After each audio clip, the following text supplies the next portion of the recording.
All right, we have success.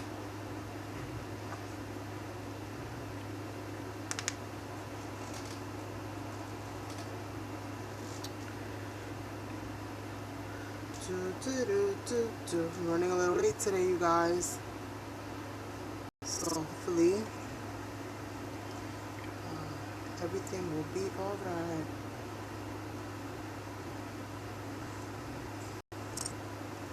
All right, we have success. Okay, I gotta put the headphones on that thing. I'm gonna be hearing myself talking to myself, which is gonna drive me crazy.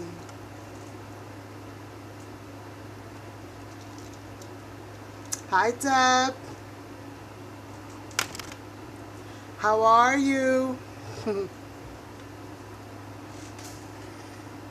Just give me a second. I'm just getting myself together. I had a late start. Had a late start today. My camera wasn't trying to set up, but I finally got it. How is everybody doing?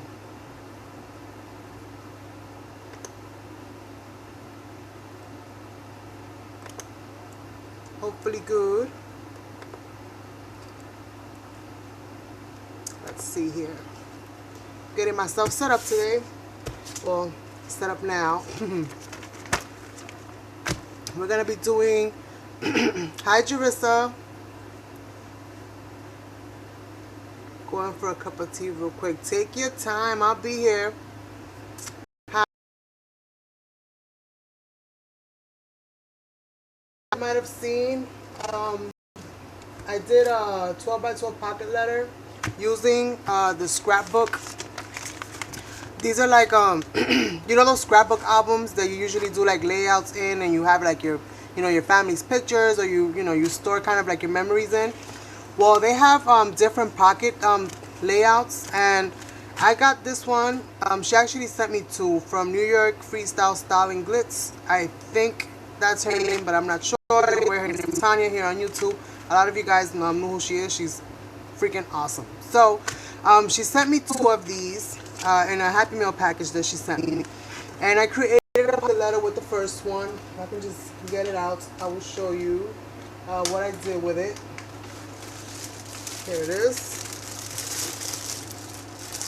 So pretty much what I did is I used two 12 by 12 sheets, and then I just kind of went crazy with the paint because I wasn't really liking how the whole theme of it was looking. And before I actually showed paper, I had colored her in because I really wanted to use one of these these little stamps that everybody hauled. So I wanted to pretty much build the theme based on her. And I wasn't really liking how she was looking in the layout of the forest. So I kind of started laying paint down, adding stenciling, and just doing all kinds of different things to it. And this is pretty much how she ended up, kind of coming together. So I thought it might be a good idea to kind of show you guys like how I went about creating this, because I know sometimes we don't have paper that kind of matches what we're trying to, the theme. And we get stuck, and it's just a little bit like, oh my god, what do I do now? I have this beautiful picture that I want to use, I don't have nothing that matches it. So I just wanted to show you guys how I went about actually making everything match. Excuse me, drinking some iced tea. And just kind of giving you guys like my whole process of how to go about fixing some of those little setbacks that we have, because we can't have everything all the time. I know I go through that quite often, as was the case when I started making this pocket letter. So I'm pretty much just gonna use like random paper that have nothing to do with anything, and I'm gonna pick an image, I'm gonna stamp it out, and I'm gonna color it in, and just decide on what the color scheme is going to be for the image that I'm going to use. And then based on that image, then I'm going to go ahead about creating what the pocket letter should be. And then in the back, I pretty much kept it pretty simple. I actually didn't add anything because I figured chances are is that whoever receives this and wants to use the individual cards can just go about altering them to the next level, depending on what they needed once they get it. So that was like my thought behind that. Hey Dana. Hola Ruth, how are you? So with that being said, for this 12 by 12, and because this has 6 pockets, 6 equal pockets, we're going to be needing 4 by 6 cards to fit into each of these pockets. So that's that. And they have those in many different layouts, many different styles, which I think is like super cool, because you can do all kinds of different projects, even incorporating, you know, shaker pockets and all kinds of things to them. So yeah. Let's see. Ooh, you're making alcapurrias. Yum, yum. Jerissa, what are you, Dominican or Puerto Rican? I see your pictures all the time, but you look like one of me, but then I'm not sure. And by one of me, I mean Dominican.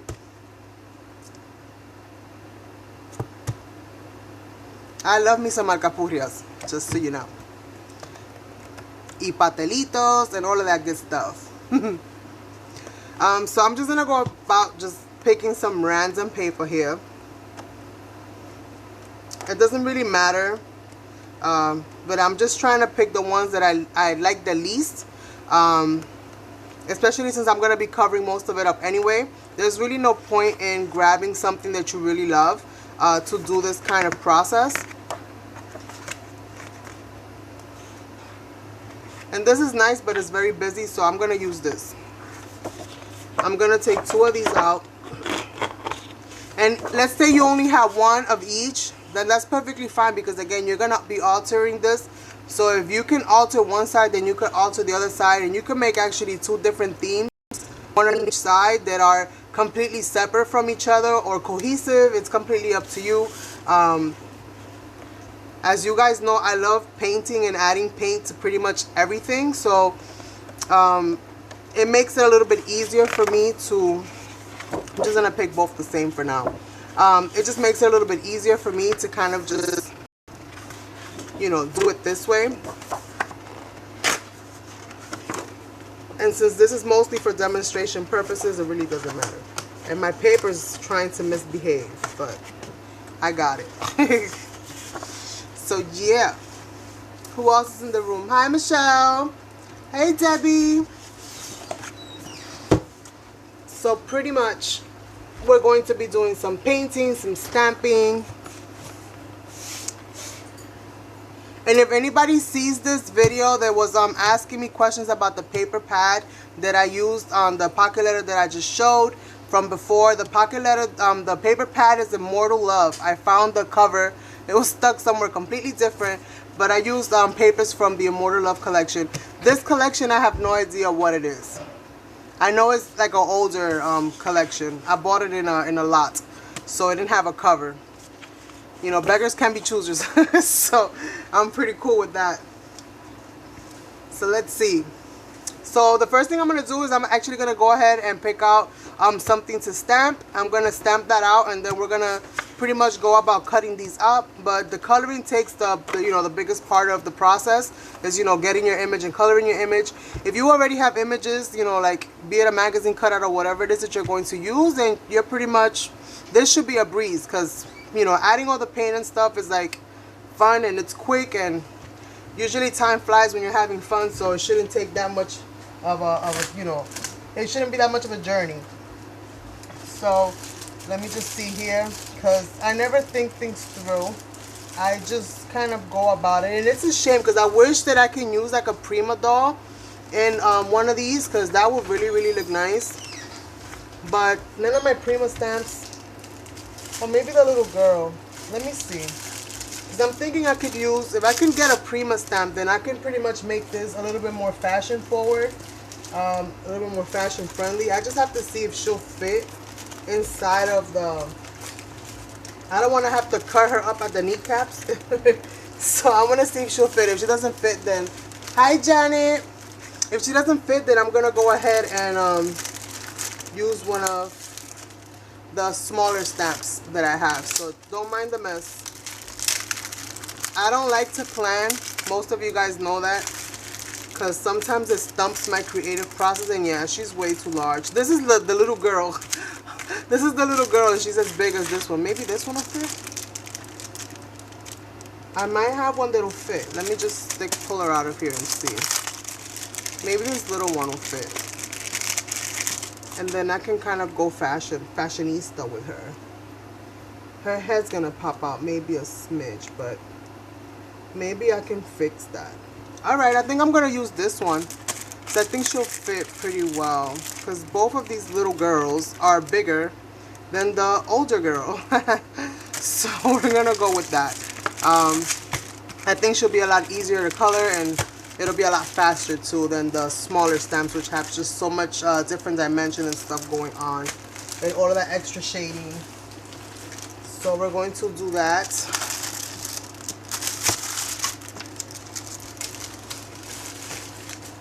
And then we're gonna get happy with her and see where she ends up. So does anybody have like a color combination that they would like me to try? Anybody shoot out some colors for me? I'll take at least 3 or 4 different colors, and then paint her and color her in those colors, and then we'll throw the pocket letter in those colors. So I'll leave that up to you guys. So you let me know.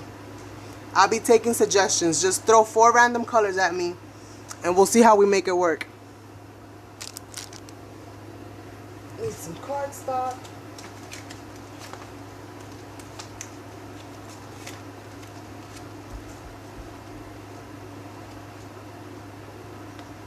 And you know what? I'm actually going to use her paper pad, because actually that will eliminate me having to...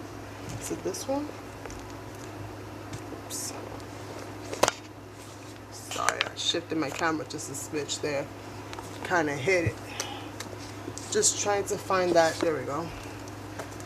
This paper pad is a Julia Nutten paper pad, and it's pretty much skin tones. So this will help me to create... So I don't have to color her in. It'll make my life easier. So let's see. We have pink and blue, turquoise and silver. Ooh, that sounds interesting. All 4 of those colors. So we definitely got pink. Some purple. Okay. We can add little hints of purple here and there. So let me write that down real quick so that I am not forgetting halfway down the process of what I'm supposed to be doing.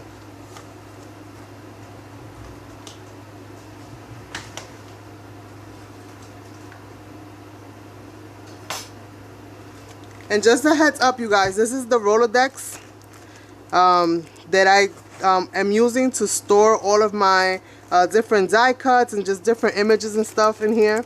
And it is working like a charm. The only thing I have left to do here pretty much is do the alphabet and kind of alphabetize this, or at least put them in categories. I'm not really sure which way I'm going to go, but I'm just looking for some loose... I don't have. But I am loving how this system is working for me.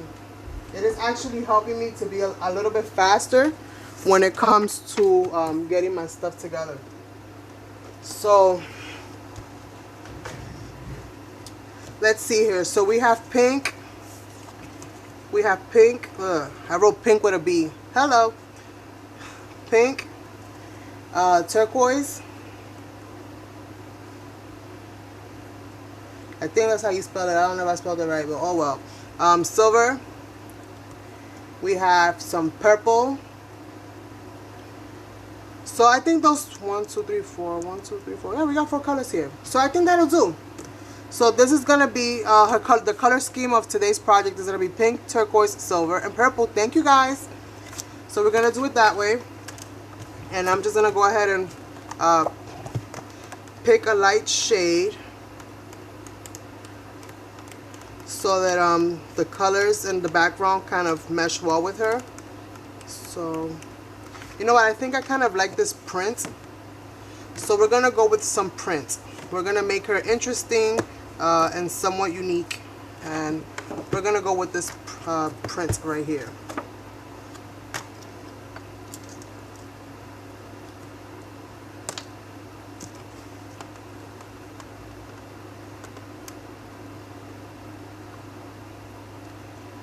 How is the quality of the video and sound over there, you guys? Is everything working well? Hopefully it is. my camera was glitching on me earlier, so I'm hoping that we don't have no problems. It wasn't trying to log in, which was kind of driving me cuckoo for Cocoa Puffs, but it finally fed through, so hopefully all is well. And I am going to stamp her on this paper, and then I'm going to go ahead and stamp her on some white, because we're going to be doing I really like the marbling effect that we did last week on you know, the canvas project that I made. So we're going to be trying some marbling, and we're going to be using some of those colors that we decided on to kind of make her dress. But I'm going to use the color that I'm going to use the least in the theme. I'm going to use that the most in her dress to kind of make her stand out, and hopefully that kind of works out well. And I double stamped her. Que sera, sera, right? You know what? Let me do it this way. Let me pull this paper pad out, because sometimes easy is not best. And the sun is setting over here in New York, you guys. So if you guys get too much brightness, let me know and I'll put the curtain down. But hopefully it'll enhance the view as opposed to hinder it. So I'm going to do this. And I hope that she decides to stick today. And we're going to be using my little stamping tool that I made a whiles back. Some of you guys probably have seen my little Corky 2.0, which is what I like to call her. And yes, it is her. And she's green and fabulous. So we're going to use this, and I'm thinking that should be fine right there. I'm going to use some tape that I have right here and just tape this down. Awesome. So I made this out of a picture frame for those of you that did not see that video, and I used cork board and a picture frame and plexiglass that I bought off of eBay. Super simple to make. I use binder clips to you know, allow me to open up the flap up and down, and so far it's working like a charm and still kicking, as you guys can see. I get a lot of questions. Is it still working? Do you still have it? Yes, I do. So hopefully if I have any issues, it'll be with the stamp, because it is an older stamp. I did buy this stamp set used, and this stamp was very heavily loved. So if it doesn't cling to the plastic, to the acrylic, that actually will hinder me. But so far, voila, it's like magic. Love it. So we're gonna leave that alone right there, and then we're gonna stamp her out again on some paper, some cardstock paper, if I can find some, because I am running low on the white cardstock, you guys. I do have to buy some more. Let's see here. I found some. If it'll just let me pull it out, then we'll be good to go. There we go. So what I like about this, I can also stick the paper. I slide the paper right inside. I don't know if you guys can see that, but with the frame, if I don't want to tape it down, I don't really have to. I just slide the paper in between the foam, the cork and the frame itself, and it'll just stay in place for me. So that kind of helps me out a lot as well. And I'm going to go ahead and just ink this whole thing back up. I'm not really worried too much about her hair right now, or her head, because I mainly want the dress.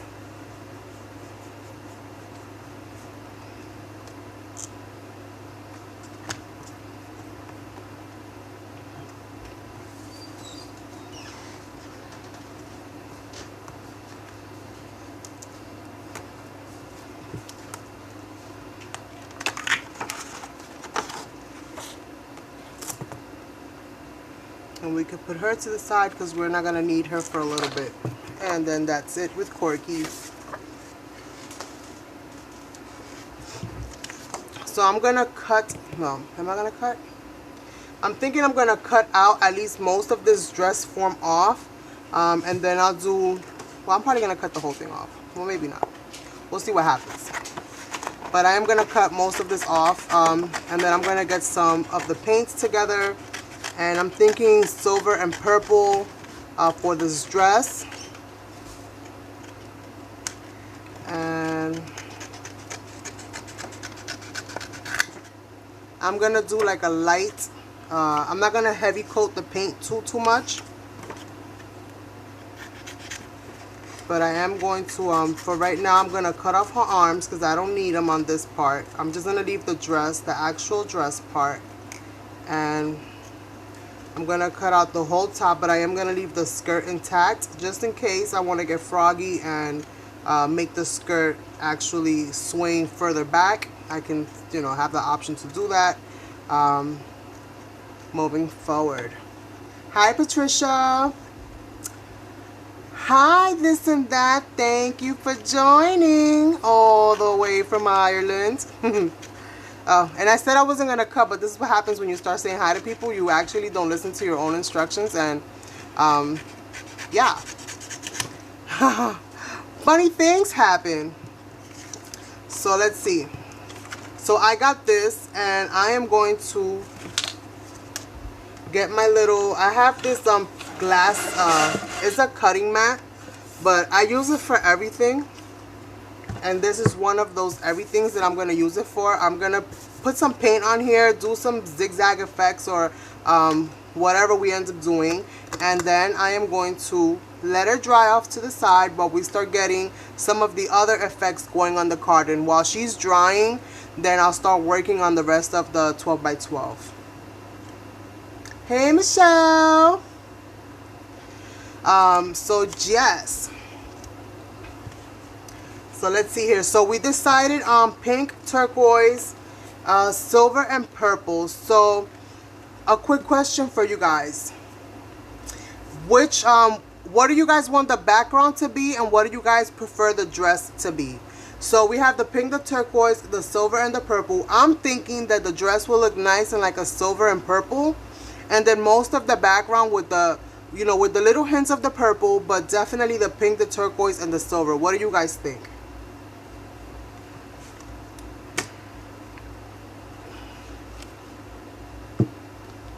So we have the purple, pink, and metallic. What I have is this mauve berry, which I'll probably have to whiten down some. Turquoise, I do have turquoise, so we're going to use some Peacock pearl because that's as close to turquoise as I have. And we have some blue. Somebody did say blue in there, right? Let me, if I forgot to write blue. That's probably why the B was put down. And blue. So this is teal. This is not blue. Carmen, get it together, girl. Get it together. So we have some ice blue. And let's pick out some acrylics that kind of complement that color scheme. Let's see here. We have some pink, Carousel pink, and we're gonna get some turquoise. I could find it here somewhere. Let's see. We got desert turquoise, so we got a few of them. What's WB? I'm not good with the acronyms. As far as I go is LOL. Oh no, I see my computer freezing. Is that me, or is that the... Did it literally freeze right now? What is happening? Oh man, please don't start this again. Today is not the day. I think my computer froze, you guys. Give me a second, because I think it's me and not so much you guys. So let's see here. What to do, what to do.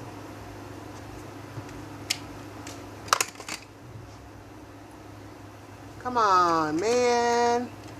Don't do this to me. You work all week long. There we go. And it kicked in, so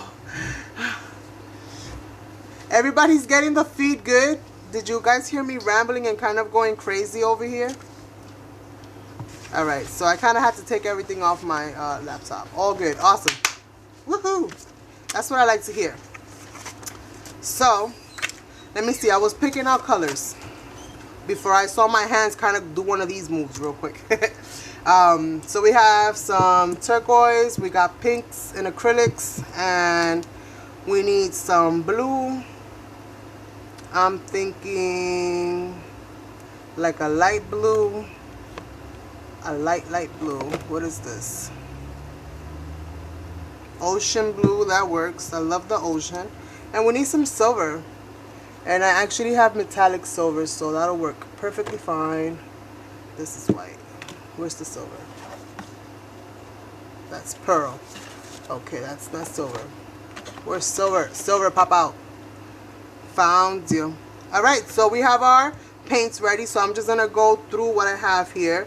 And I don't have pink in the metallics, so I'm going to have to make a pink by adding some of the white pearl with the berry color, and hopefully that'll soften it up to the point where I get a nice pink out of it.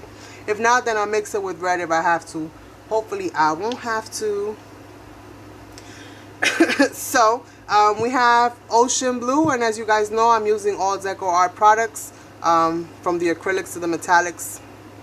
So we have ocean blue, we have desert turquoise, I have here Carousel pink, but depending on if it looks like Pepto-Bismol pink, then I'll probably change that pink up, but for right now that's what I pulled out. On the metallics, we have Peacock pearl, which is as close to turquoise as I can get on that one.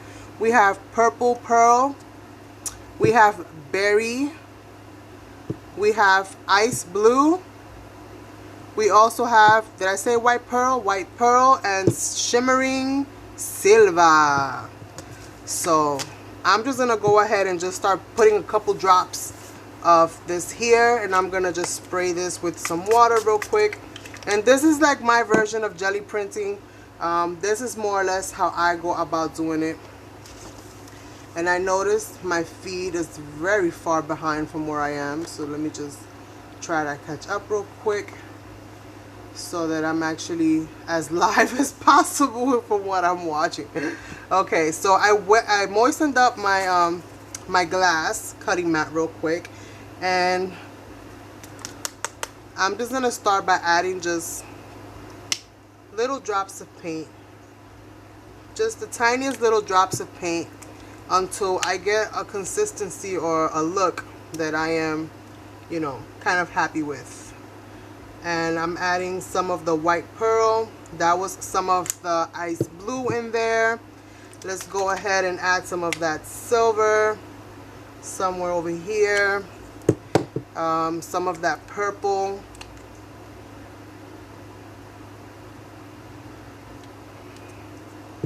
I want to add a little bit of that berry right into that white, just to see if it'll make it pink for me. Give it a nice little test run. And maybe a little bit of this peacock pearl somewhere over here. And let's just kind of swirl these together.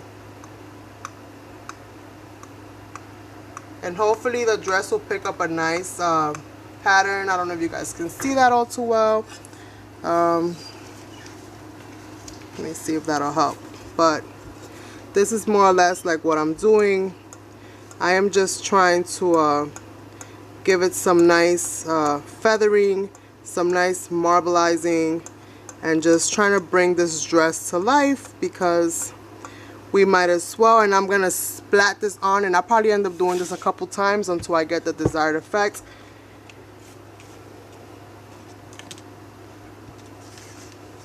And this is my stamped image, so I'm just gonna go ahead and just lay that in there, and I'm gonna press it down so that I can hopefully cover as much of that dress as possible, but I do not want a very thick layer, and I don't want to have to rub it off. So hopefully she'll get a nice coating off of this, and I'll get a nice effect. And what I'm going to do is that after this dries, I am going to go ahead and stamp the skirt back on there so that I get all of those lines back in there, and then I'll just shade those lines in with some marker or something like that. You enabled me after the last video, went to Walmart and bought a basket full of paints. Well, that's good, Deb. Lots of metallics, but some of the others too. That's awesome. I love to hear that, because that's exactly what this is about.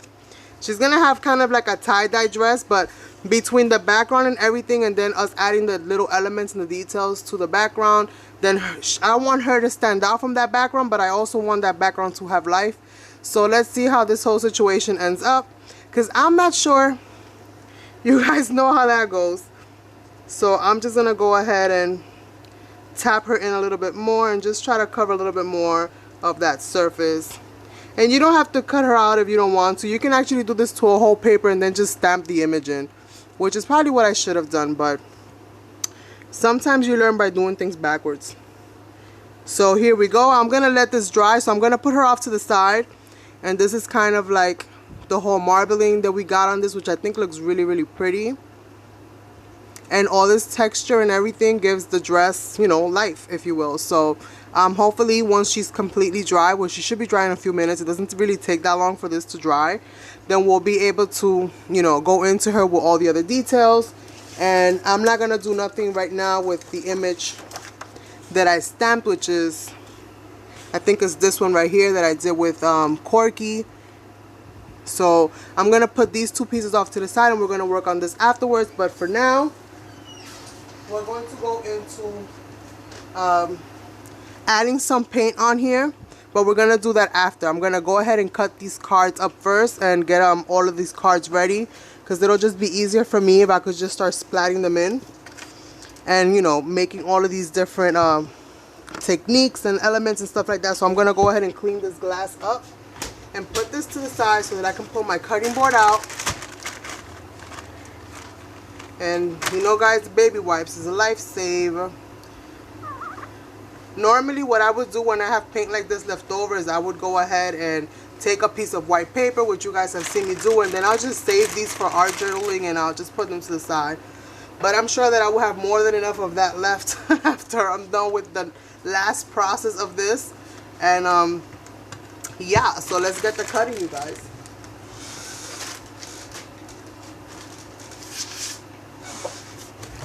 So let's put all these little paint bottles to the side.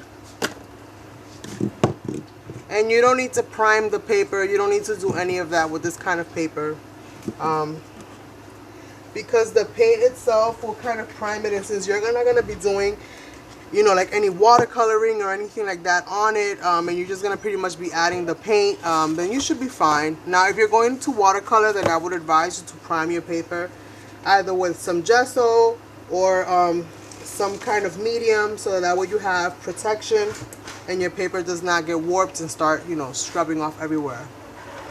Thank you, Patricia. I know, isn't those effects awesome? Since last week I got hooked. I've been marbling everything, you guys. Literally marbling everything. Oh my god, I just love it, love it, love it. I've been giving colors names, even though I'm pretty sure they already exist. But in my mind, they're new. So I'm like, I'm going to call you Frappalicious. And I'm just been giving it all kinds of crazy, crazy names. Even though chances are I won't be able to recreate it, because I'm not writing anything down, as usual. So it's just fun to experiment and to play, and just to kind of allow yourself the freedom to, you know, there's no such thing as a mistake unless, you know, you're trying to draw a circle and you end up with a square and you really need a circle. But other than that, to me, there's like no such things as mistakes. Like, everything could be turned into something else. So I try not to throw anything away. I just keep adding if I'm not happy, or I'll put it to the side and then I'll come back to it. And when all else fails, I'll paint over it and start again. Hey, it's Linda, right? Dayton's grandma. I think it's Linda. I think it's Linda. I'm like, my mind is telling me it's Linda. Her name is Linda. So I'm just going to cut these at 4 by 6. Hopefully it comes out that way. I've noticed that it doesn't really matter at this point in time the cutting board that you are using. Your papers will somehow come off angle for some reason. I don't know why that is, but as close to this edge as I try to put it, my papers still come off angle. I have to like really be very careful with leveling this thing. And I don't know if it's this little tab in the back that kind of throws my paper off a little bit, but I have a feeling it's not helping me. So let's see here.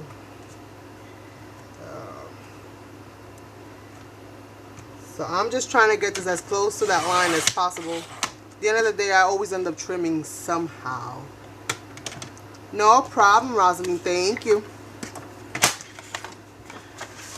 So we have 3 strips. Now we're going to cut these in half. So 4 inches in height and 6 inches in length. So now I'm going to come in back into this and go at 6 inches.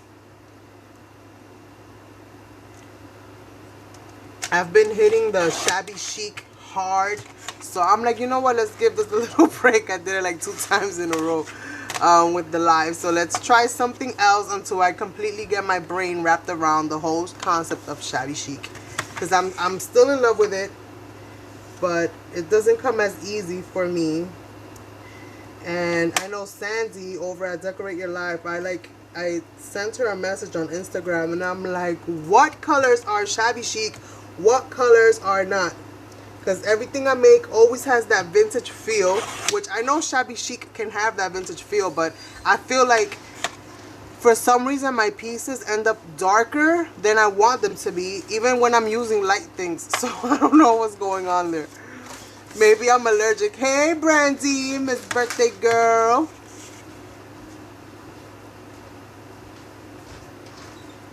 No problem, Brandy. Enjoy your birthday brunch. Harry back. It's her birthday. Let that girl have fun. She's out there. She's on party today. Even if it's for a little while. This video will be up.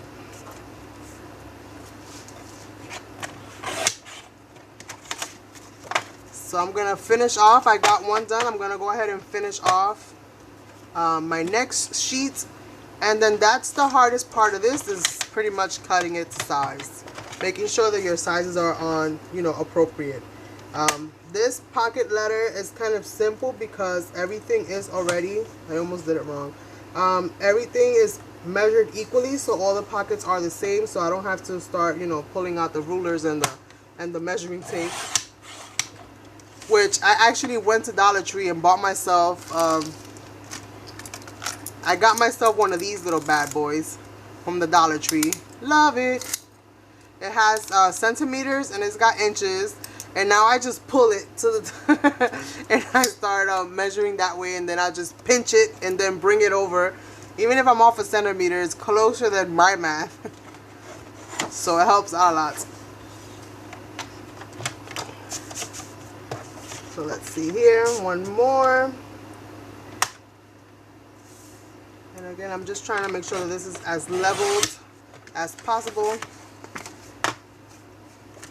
And my papers are as pretty much as close to even as they're going to be. So that works for me.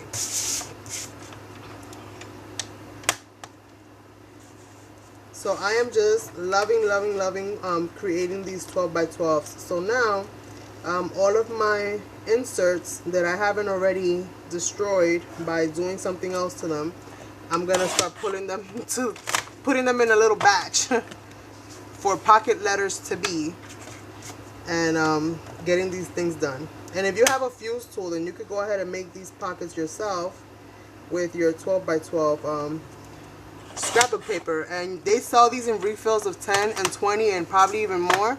I know, oops, I probably cut this one too short. I know that We Are Memory Keepers has it. I think even Recollections has it. All different brands have it.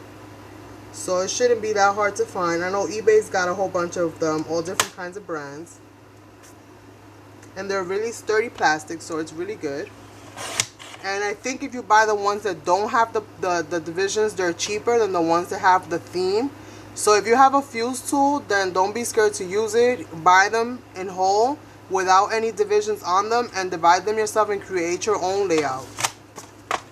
That'll work well, and it'll probably save you $1 or $2. So I'm done with this bad boy for now. Time to put this away.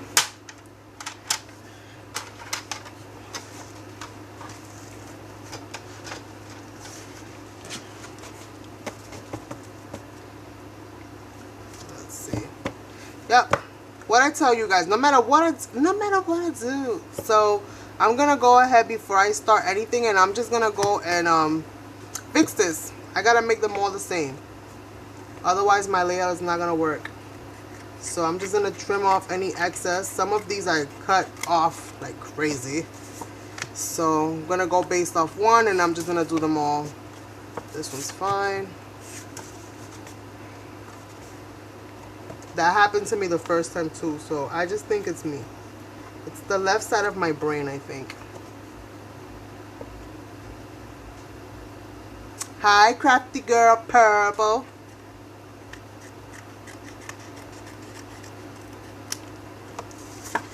Every time I go to say your name, it escapes me, and I know your name because I say your name all the time. Because I talk to you on Instagram, and I'm always saying your name. And it's in the tip of my tongue.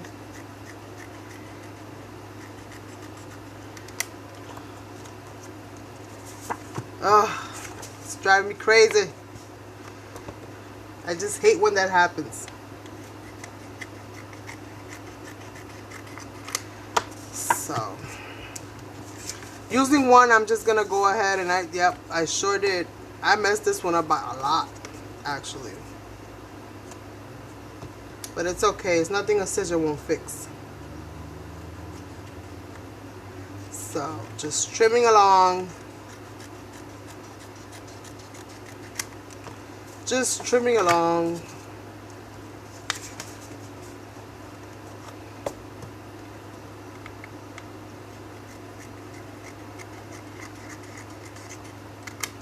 And the reason that I'm using two, and I'm not gonna glue these together, but the reason that I'm using two is because that way I have a backing. I didn't want it to be just white, so that's pretty much the reason why I am using two as opposed to just one. But if you have a double-sided one, you can use that as well, as long as you have good cardstock, because you are gonna be applying paint to this, and if you use the thin paper, it will fall apart on you. Hey, Linda. The trimmer, it is We Are Memory Keepers Score and Trim. It's called Trim and Score by We Are Memory Keepers. And if you get a nice coupon, I bought it at Joann's online. If you go to Joann's personally, I'm sure that it'll be a lot cheaper. But I bought it on Joann's online, and pretty much when I hit my milestone, my hubby gifted me a little prepaid card with a couple dollars on it, so that I can go and buy myself some crafty supplies. And so this and the mat was the first thing that I bought, and then yeah. So I bought it, I think they go for like $30, to be honest with you. But if you use a coupon, which is what I did, then I paid half that price, which wasn't too bad. So I paid, I think it was like 15 bucks for it. So, and the shipping was $2.99 because they had like a sale on the shipping. So I got lucky there also, and I got all of this, and I only paid $2.99 shipping for the entire order, and I pretty much wasted every dollar that he gave me in one shot. But it was well worth it. I am loving my little craft mat, and I am happy with my scoring trimming board, because most of you guys that have been watching me for a while know that the one I had is the real small one.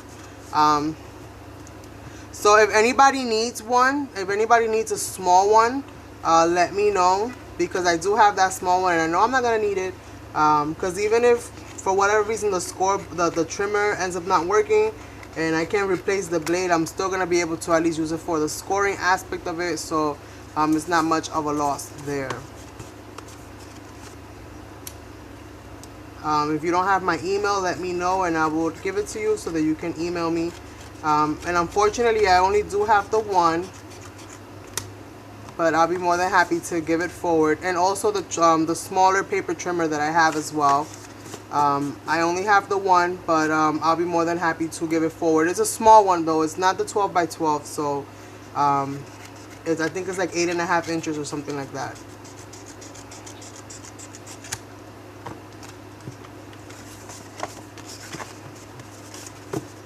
So my cards are pretty much the same. Boy, was I off in life.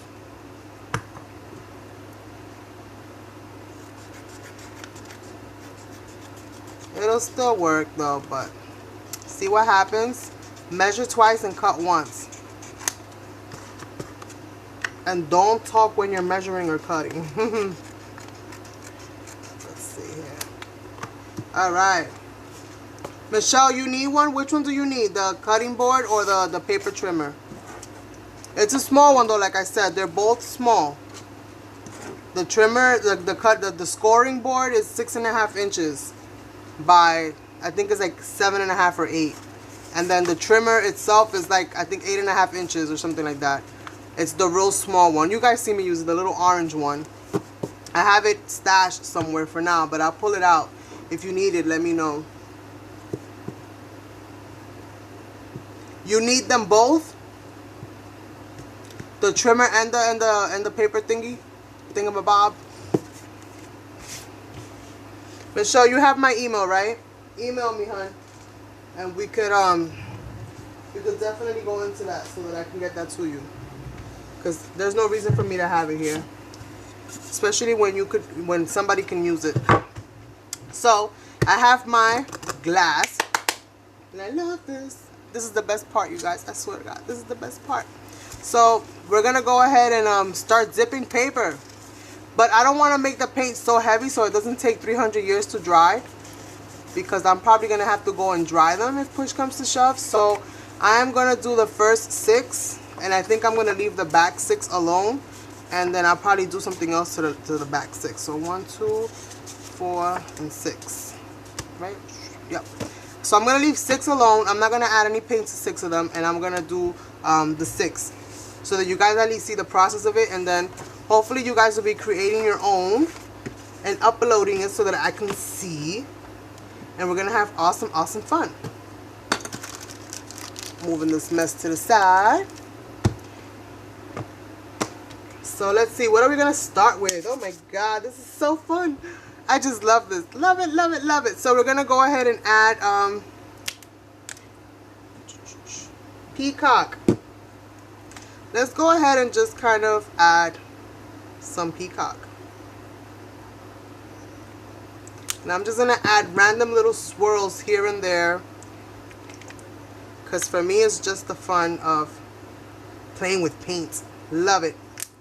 Love, love, love it. I love how it looks. I love how it pours out. I just love everything about paint. And I'm going to add some acrylics into that as well. And this is a darker blue. It's an ocean blue. And back in with a little bit of purple here and there. So I'm just going to shake it just to get little drops here and there. Come on. Okay. Boy, that was like pulling teeth. Okay.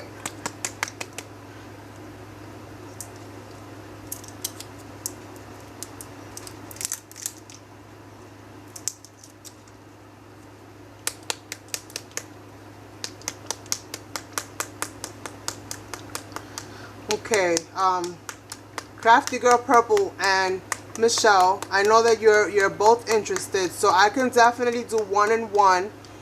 Which one would you want the most at this point in time between the scoring board or the paper trimmer? That way each of you have something at least to kind of get you going.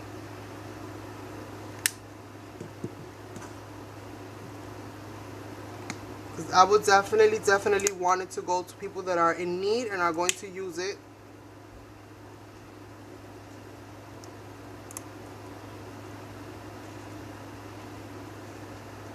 This is that Carousel pink. So let's see how this little pink kind of goes in there. Doesn't this look yummy? I wish I could zoom in with this phone, but I can't. I have to gather funds and to buy a camera, and I have my twins graduating from high school, so right now all the funds is going to prom, dresses, shoes, tickets, this, that, the third, oh my god. Times like this, I appreciate my mom, and I wish I was a kid again. So, as you guys can see, I got this whole little swirl effect going on. Hopefully you guys can see that well. I got all these little drops everywhere. And this is what I'm going to do to kind of create that whole aspect of the, the jelly printing. I like to use plastic whenever possible. If I can find myself a clear sheet of plastic, I always have those laying around somewhere because I use them so often. And we're going to go ahead and create some texture and some design by pretty much what I like to call slap and peel, which is I just slap it on, peel it back, or stick and peel, same thing. But I'm trying to find a piece of plastic, so just give me 1 segundo. If I can find one. If I can't find one, then I'll just use what I got, because that's just how I rose. But hopefully I can find one, at least one.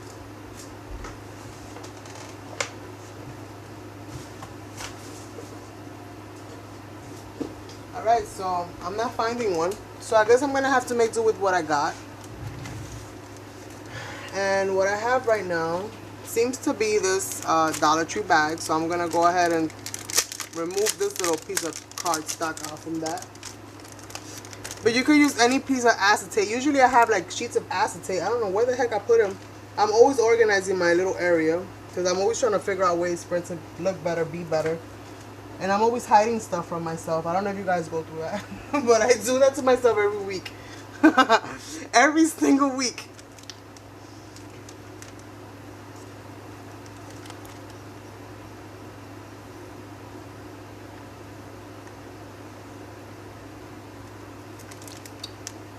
Alright, you guys, so let's go ahead and just kind of stick this plastic down, and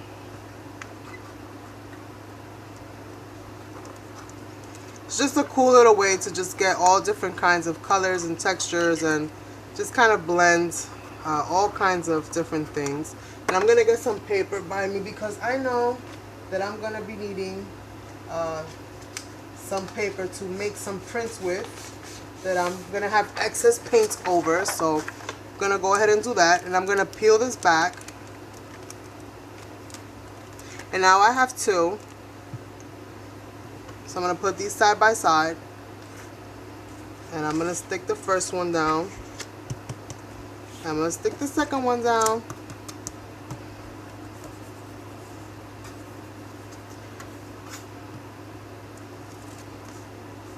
And just kind of start the process.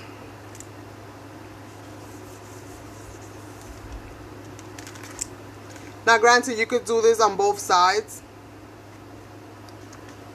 but why do that when you can I mean, I guess if you wanted to you could do that, but it's gonna be a little difficult for you if you go back and forth because they do have to dry. So I'm gonna go ahead and add some more paint to this because it's not enough paint. I'm gonna add some water to this as well just to keep it flowing. We're gonna add some more silvers and just keep adding and keep adding.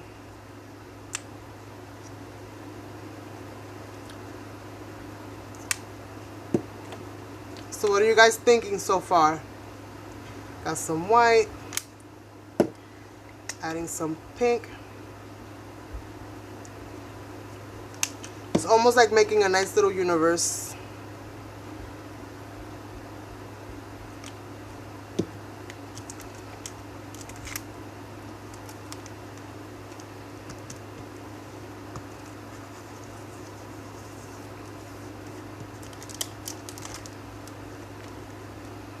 Look how pretty. I just love to do this. I can literally go live and just mix mix paint all day long. Or even in private. This is just too much fun. It's just too much fun.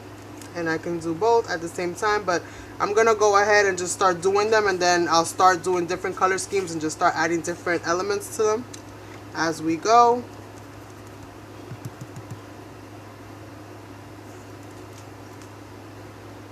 Is everybody still here? Or did I lose a lot of you guys along the way?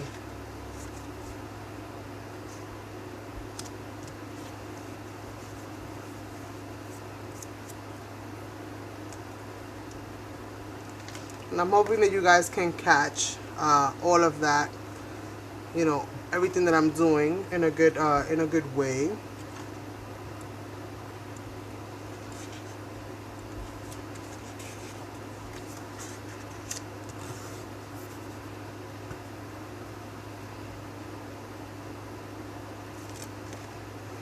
So it's almost like jelly printing, but it's not. It's not quite there. Let's add some more paint to that. It's not quite there. Thank you. Yes, please. Thumbs up. So let's add some of this Peacock pearl in here. And again, I hope you guys can see what I'm doing. So just adding just random little, you know, splashes of paint here and there. And that's still going to get more work done because I am going to be adding some stenciling here and there, bringing some of this back and then bringing some of it forward by adding just different things to the front of it. I do want to add some more purples in here.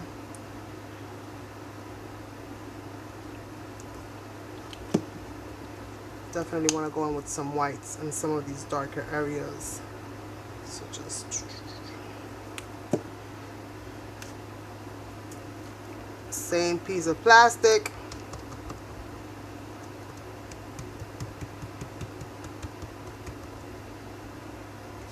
Make sure you have some baby wipes handy because you will need them.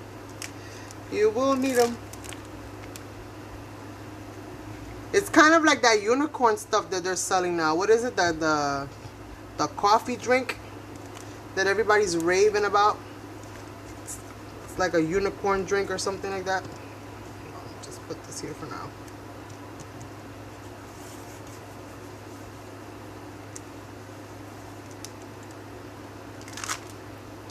So you stick it and you peel it back and you'll get all of that extra texture on it.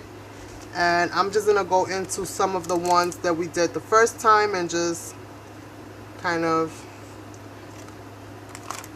add some more colors to these. I still have some on the side over here. And a lot of this is going to change.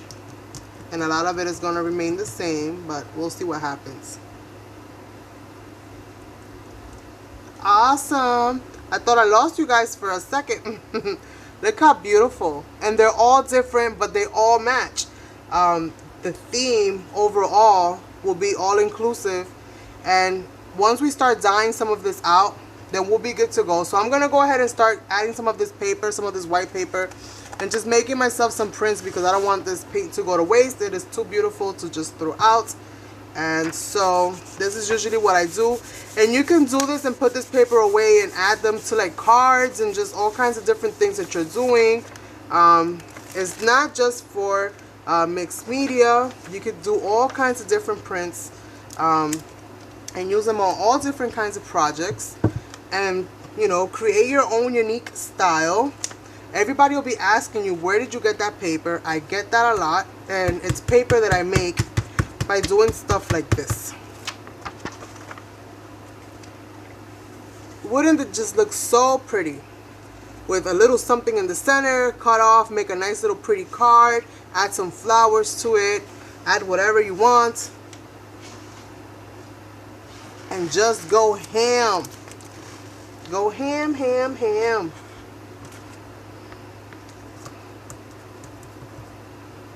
I saw a little whiteness in there.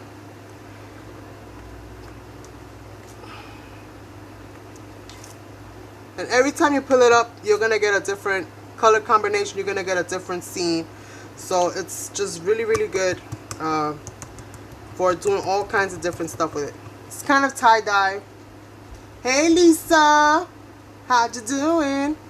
Thank you, Linda.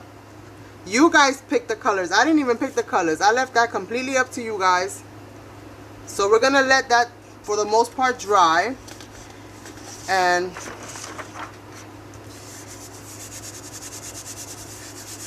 I'm just gonna try to get as much of this paint off of here as possible before I have to actually wipe it. And you could actually lay your stencils out, like do the paint, lay your stencils on top, and rub your paper over it. Like I'll show you, because I might as well. I have some time here while I'm letting this paint dry. I'm gonna go ahead and lay some more paint down and just kind of show you guys what I mean. It's like jelly printing, but it's not jelly printing, you know. You guys know the drill. That jelly stuff costs a fortune. And I know you can make it yourself, but I don't feel I'm that good at that kind of stuff, so I haven't tried it. I won't lie.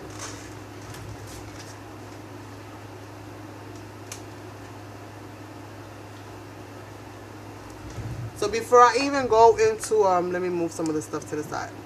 Bring my paint up to the front and bring some of these cards up to the side. Let me just show you guys real quick before I go into that. Just what some of them look like. So I hid most of that original paper background, and it's gonna get hidden even more as I bring some of the elements forward and bring some of the colors back. But we just have such pretty colors and such a beautiful mix. And the acrylics and the metal colors, the Dazzling metallics, both of these combined work really well, because then you'll have some that have sheen and some that have, you know, that's a little flat as it dries, and you'll just have all of these different things just pushing and pulling against each other when it comes to the light. So it just comes out so pretty. And I'm actually going to dry some of these up a little bit more by going over it with some paper, because I do see that some of them do have some heavy paint on them, which I really do not want them to have that heavy paint. I want them to dry within this lifetime, so I am going to need to kind of dry that up. So let me go ahead and do that real quick, and then I'm going to show you the technique with some stencils that I have here on the side. And who knows, maybe we'll even use some of that. So all I'm going to do right now, because I do have a lot of heavy paint on some of these, I'm just going to go ahead and stick some paper on it. And I'm okay if the pattern kind of goes, you know, if it kind of fades out or it changes. You have to be okay with these kinds of things when you're working, you know, when you're doing these kinds of processes. You have to be okay with that. If you love the way it looks, then don't do this, because you might change it. And I don't want you to be like, oh my God, Carmen told me to do this, and I'm gonna unsubscribe. Hopefully you guys won't do that, but you never know. I like to experiment, so that's just me. Not everybody likes to do it, but that's just me. I'm okay when things change on me. I adapt and I keep moving.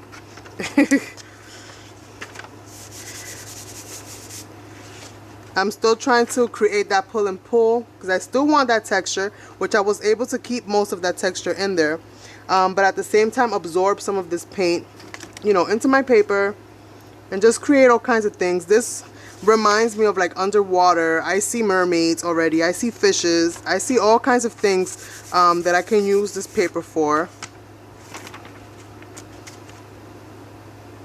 And I'm just like, yay.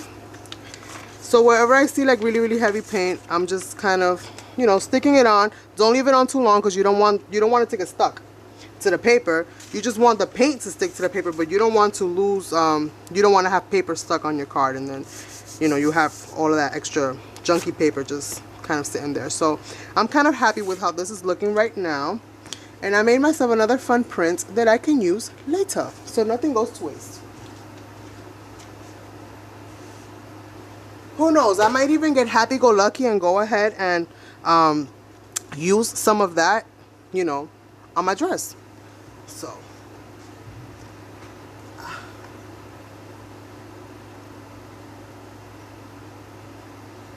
thank you, Rude. No problem, girl. Thank you for stopping by. And usually by the time I'm done with this kind of process, you guys, I literally have paint up to my elbows.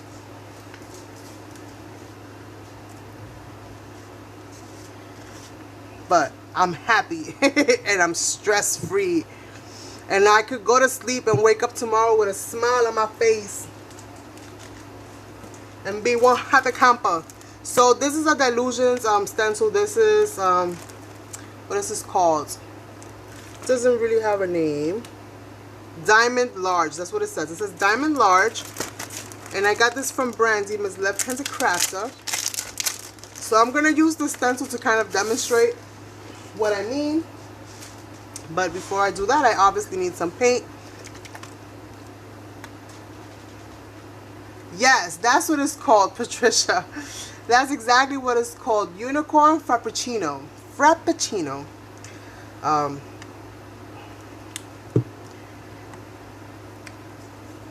But that's kind of like what it reminded me of. It reminded me of that. So we'll have to see how all of this stuff kind of comes together.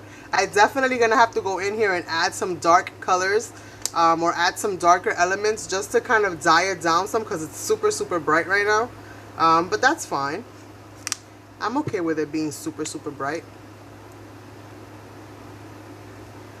So the first thing that you want to do, you obviously want to figure out what colors you're going to use. I'm going to go ahead and spray some water on this, just so that it mixes well. I said some water. I added a whole bunch of water. I'm going to go ahead and use my plastic or whatever you guys have. You could do this on a plate. You can use, I mean, you can do 2 pieces of plastic. You could use 2 bags like this and just add a little bit of paint and, you know, work around it that way. I mean, there's many, many ways that you can do this. You don't have to have a glass cutting mat like I do. This is just, I just found it resourceful. I've done it on plates, I've done it on plastic, I've done it on everything. So as long as the paint can come off, you're good to go. I don't even know what side I painted on. Okay, what's this side? So I'm just gonna go ahead and kind of marry some of these colors together, and I'm gonna kind of swirl this paper around like so, just to create a different kind of effect, and pick it up. Now we have this,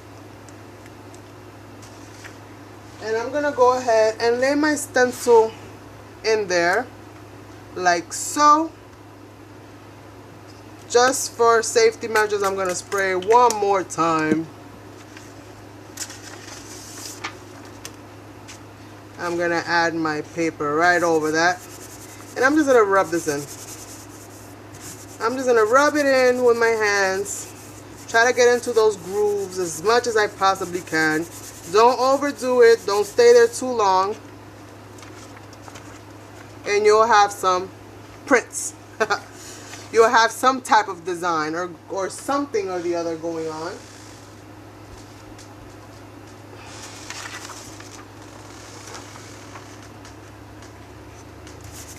I'm gonna do this again because I'm waiting for these things to dry anyway, so I might as well have fun with you guys and play around for a little while. Hi Sandra, thanks for joining, and hopefully you guys are seeing what I'm doing. Maybe that's a little bit better. So just getting some prints out of it, so you could definitely go ahead and use this either way. And what I'm going to do now is I have 2 things here that I can get prints out of. I can get prints out of my stencil that I just used and also my glass mat. So I'm going to go ahead and get some paper.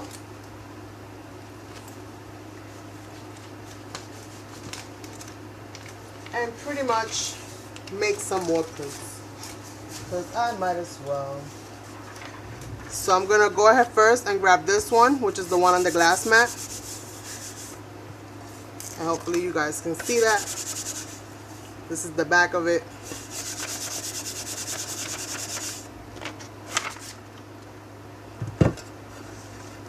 And doesn't that scream underwater mermaid scales or fish or something? It does to me. I'm just odd like that. Maybe that's the problem. And I'm gonna go ahead and put my stencil right back on my glass mat, and I'm gonna spray it because it's probably a little drier. This is a fine mister. You don't have to go too buck wild. And right on the sides here, so I might as well use up some of this paper. I'm just going to pick up some of that. And this is just a fun way for you to make your own prints when you don't have a jelly printer. You don't have a jelly printing process or anything. So you can make your own little fun papers. You can use newspaper. You can use pretty much, this is regular printer paper, so you guys know it's a real thin kind. Doesn't have to be any kind of specialty paper, but you can pretty much make it out of anything and just come up with all different kinds of, you know, papers. So I mean, look how pretty. This can pretty much be used for anything. Art journaling, card making, you name it, they got it. And then I still have some more. This is what was left over on the plastic. So you know what? Let me go ahead and get a smaller stencil, because I might as well. While we still have time. Just try to find one that I think will work well. I'm trying to find one. Let's do this timepiece. This is called Time Warp, and it's a Andy Skinner stencil by Decoart. And it's nice and thin for this kind of an area. And it's really pretty. So I'm gonna go ahead and just stick my little time stencil in there. Hey Liz! I'm gonna go ahead and stick my little time stencil in there and just kind of, I almost don't want to do it on that side, but I'm gonna do it on that side. And we're gonna go ahead and rub that in like we did before. Just try to get some of those little you know, creases and dents and all these little nooks and crannies that are within the stencil. And just kind of get that out. Too much paint. Too much paint. I got paint on the other side of the paper. That's what happens when you're having too much fun. Too much fun. So let's see. Did it work? We got some, but we didn't get it all. But little bits and pieces still work. Little bits and pieces still work. Let me go ahead and grab myself another sheet of paper. I think I'm gonna do this way. I'm gonna lay the paper down because this is the paint that was actually on the plastic, and I don't know if that has something to do with it, but hopefully it doesn't. And I'm just gonna rub that paint in there because any design, any pattern is still a good pattern. It's still a good design.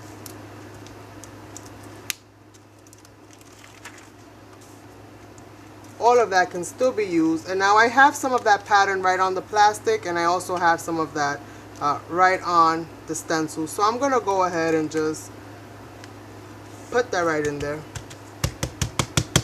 I'm gonna slap it on so it could stick, and let's see what happens. We have some, but we don't have much.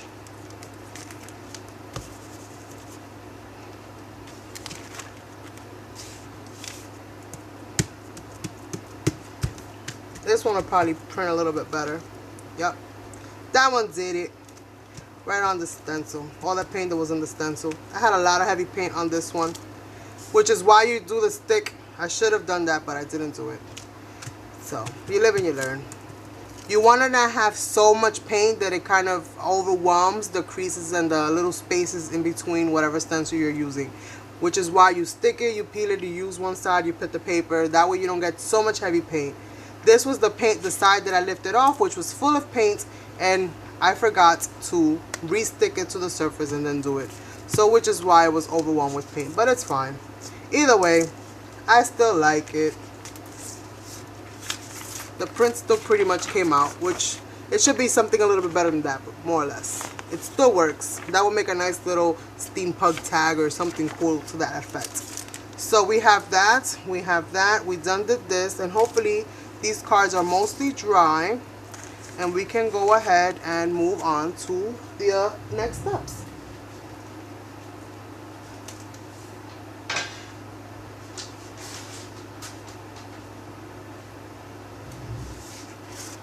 My husband's gonna walk in here and be like, what the heck is all this paper? You got paper everywhere. But he kind of knows how I am, and he knows when I paint and stuff, I got paint everywhere. My face, my hands, my elbows. Probably on my shoulders and my sleeves wasn't covering it. So let me just get this a little bit more organized so we can start moving some of these cards over here and we can start doing some of the other stuff to them. And we have this girl that we have to kind of organize, so let's see how these cards are doing and if they need more time. And we'll see how the other one is going and see how much time she needs. It's good if you have a heat tool. I have one, I just can't use it or we'll be in the dark. So when I use my heat tool, I usually go to my kitchen and I'll create here, dry it over there, bring it back. Oh, my craft mat is breaking. That was quick. I just got this. Oh Lord, oh Lord. So this one still needs a little bit more drying time. Some of them still, the paint is a little heavier, so they're gonna need a little bit more time to kind of dry out, but some of them are coming along very nicely. If push comes to shove, then I'll run over there and dry it real quick. Hopefully I won't have to. Just in case I do, I'll do that if I need to. Yeah, some of these are coming along very, very nicely. Everything nice takes time, you guys. So let's see how she's doing.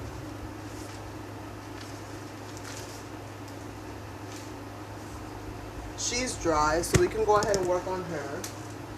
So what I have to do now is cut this out. Cut her out of here so that I can start adding her dress to her. I will go ahead and stamp her dress back on just so that I have the fine lines in between the folds and the creases of the dress. And then I'll bring those folds and creases in a little bit more. So let me go ahead and cut her out and start getting her ready for the show.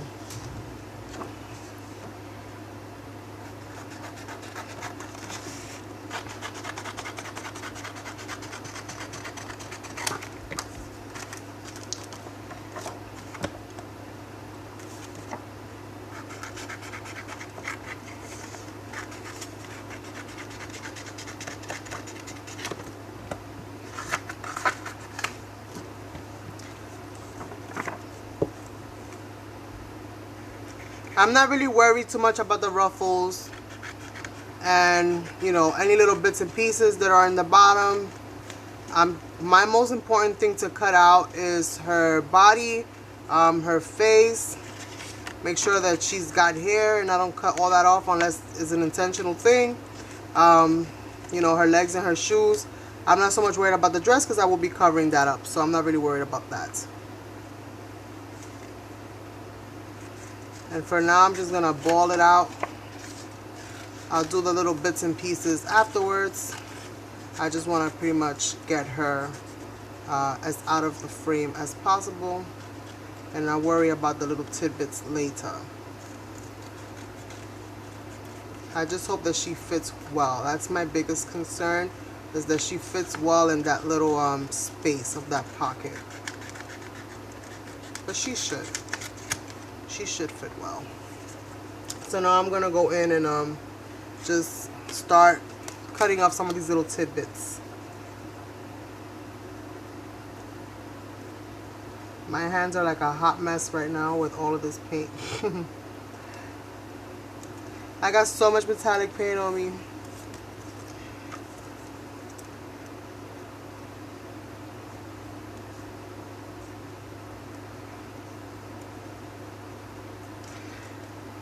It's kind of hard to move her around because you don't want to decapitate her, so I'm probably going to just cut around as opposed to allowing her to move around and the scissors for me. I'm just gonna go ahead and cut her out as much as I possibly can. I don't worry too much about little details with the hair. And again, with the dress, I'm just gonna go around the whole thing. I'm not worried about the little, you know, the little riffles and the little lace area. I'm more concerned with her hair, her neck, her head, and her legs, because those are the parts that are going to show once I add her dress on.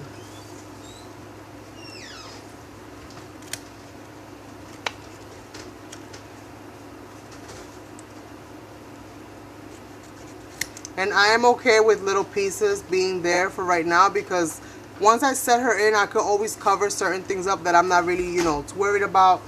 And there's always little shortcuts to things like that. Unless you're going to be using her for something where she's kind of standing, you know, that she's like the complete focal point and everybody's going to notice everything about her, you probably won't have to worry too much about that.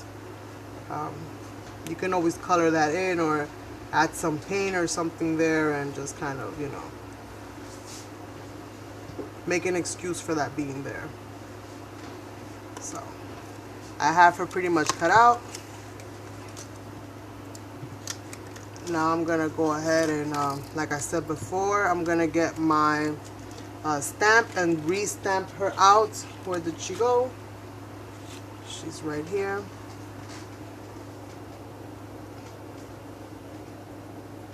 And she's got such a teeny tiny little frame, this one.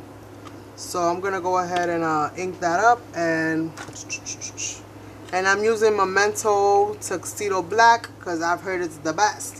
So that's what I'm using, because it does not smear and it's waterproof, and I've heard so many awesome things about it that I went and bought myself a few of the little ones to try it out. And I'm probably inking things that I don't need to ink, but oh well.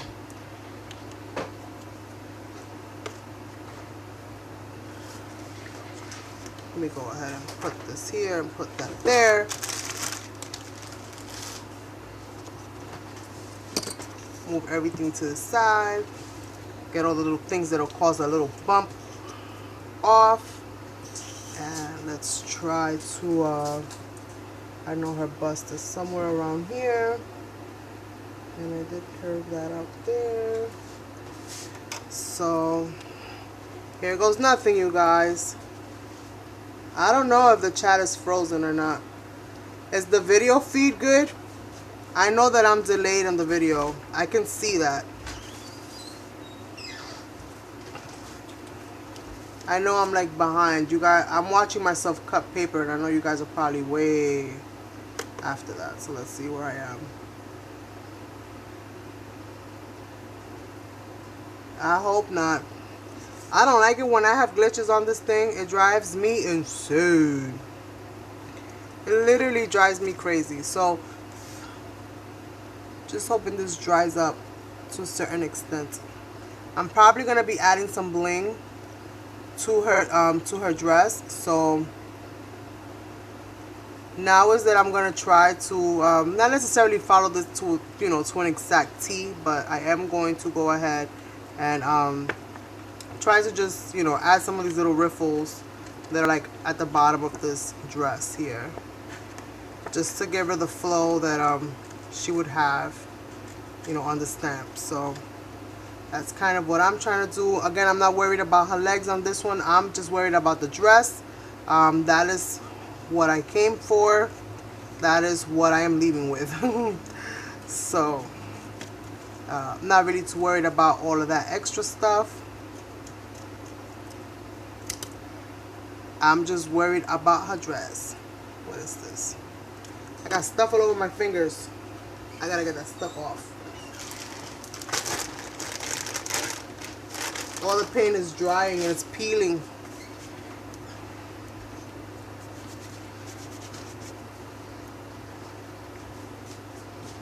I might have to go and wash my hands.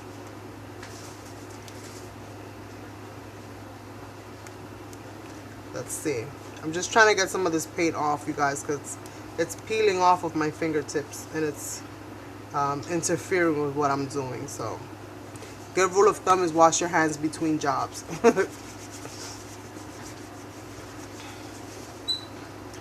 Awesome. So far so good, you guys. I cut off most of her dress. I do have most of her form here. As far as this part here, I'm actually thinking about just using the bottom and not using the top. So I kind of don't like the top too much. So let's see if I can.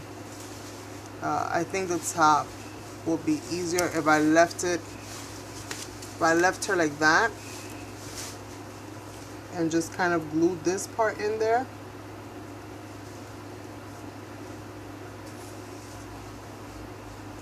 any little bits and pieces that I need to cut, I will cut as I need it. For right now, I'm going to go ahead and cut the slit from her arm into this part here that goes around under her arm, and you know, get this little section cut out. Also, because once I add her dress, it'll help me to be able to cut any little excess pieces that I do not want on and form her dress a little bit better.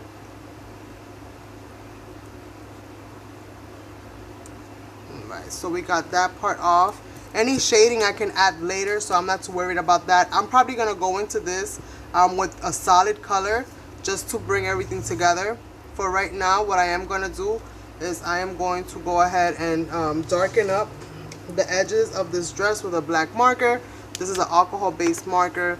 This should not move around with water, should not react to any kind of that stuff. So once this is all done, then I'll go into the little details, and I'll add some shading in between the little pleats of the dress, and we'll see what happens there.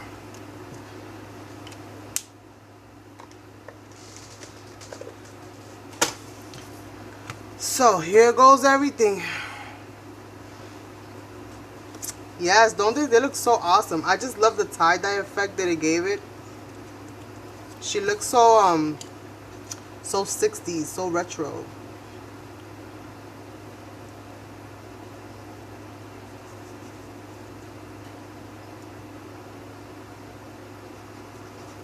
And you guys know what glue I'm using, that Dollar Tree embellishment glue, which is my favorite of all time.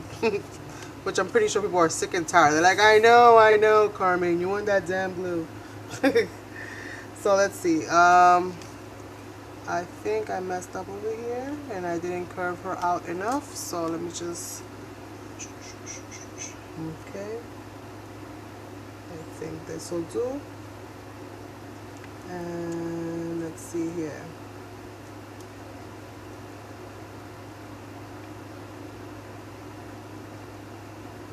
I'm just moving her into position, and I'll be cutting off whatever I don't need, as I don't need it.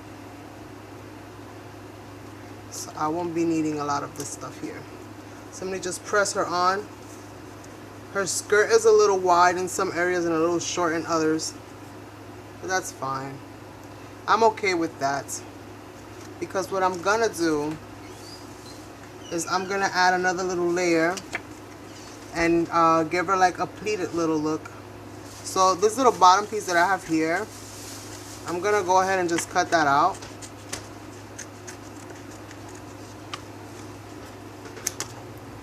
And I'm gonna kind of pleat this, if it makes sense. I'm gonna kind of you know, create some folds into this just to kind of give it some texture. And I'm gonna try to incorporate like this little pleated piece right here on top of her skirt, to kind of fill in where I messed up at. And it looks like leather, so she looks like she's got a very colorful leather skirt. She's a fashionista, that's what it is. So I'm just kind of crinkling it up, and I'm kind of just mashing it all together and crinkling all these little papers up, just so that she's more easier to maneuver. Yes, they look so awesome. I can't wait to see how this whole thing is going to turn out. I love surprises. So if you guys can kind of see, hopefully you'll be able to see. What I did is I kind of crinkled it all up, and I gave it that dimension. I gave it that texture. And now I'm going to just go ahead and try to stick this in there. But I need it to kind of fit. So I'm just going to, you know, level off a little bit of the top, and then I'm just gonna kind of try to go into this like this, and hopefully my idea will come all the way out. I am going to try to smash this out, so I'm gonna mash this down.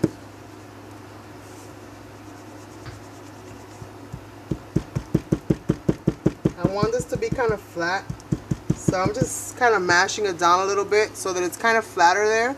Oop.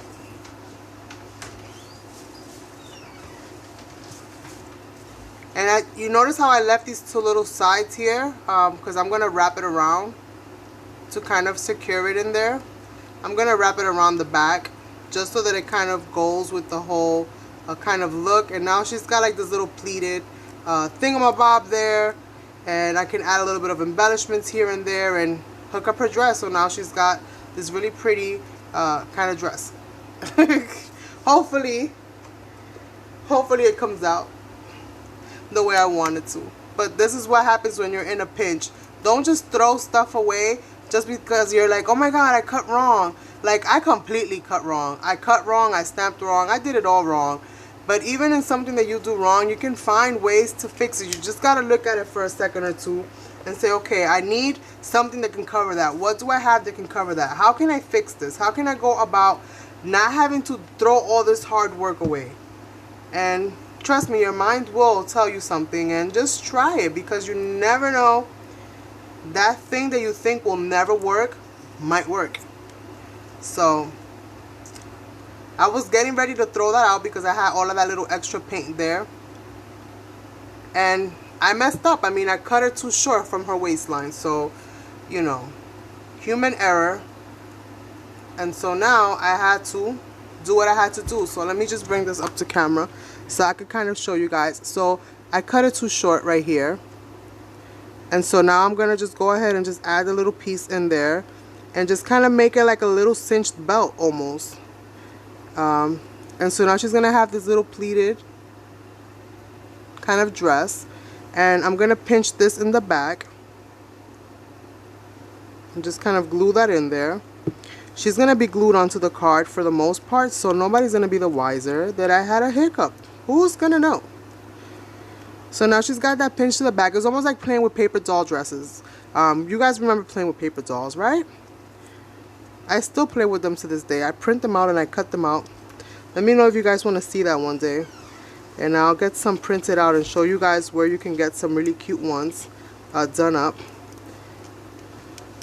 And now all I'm going to do is, you saw how I kind of cut this dress. I didn't really go with any kind of, I kind of went freehand on it. So she's mostly done. Now I'm going to go in with a nice solid color here that'll pretty much bring the whole dress together. I'm going to add a little bit of shading color in her hair and she's good to go.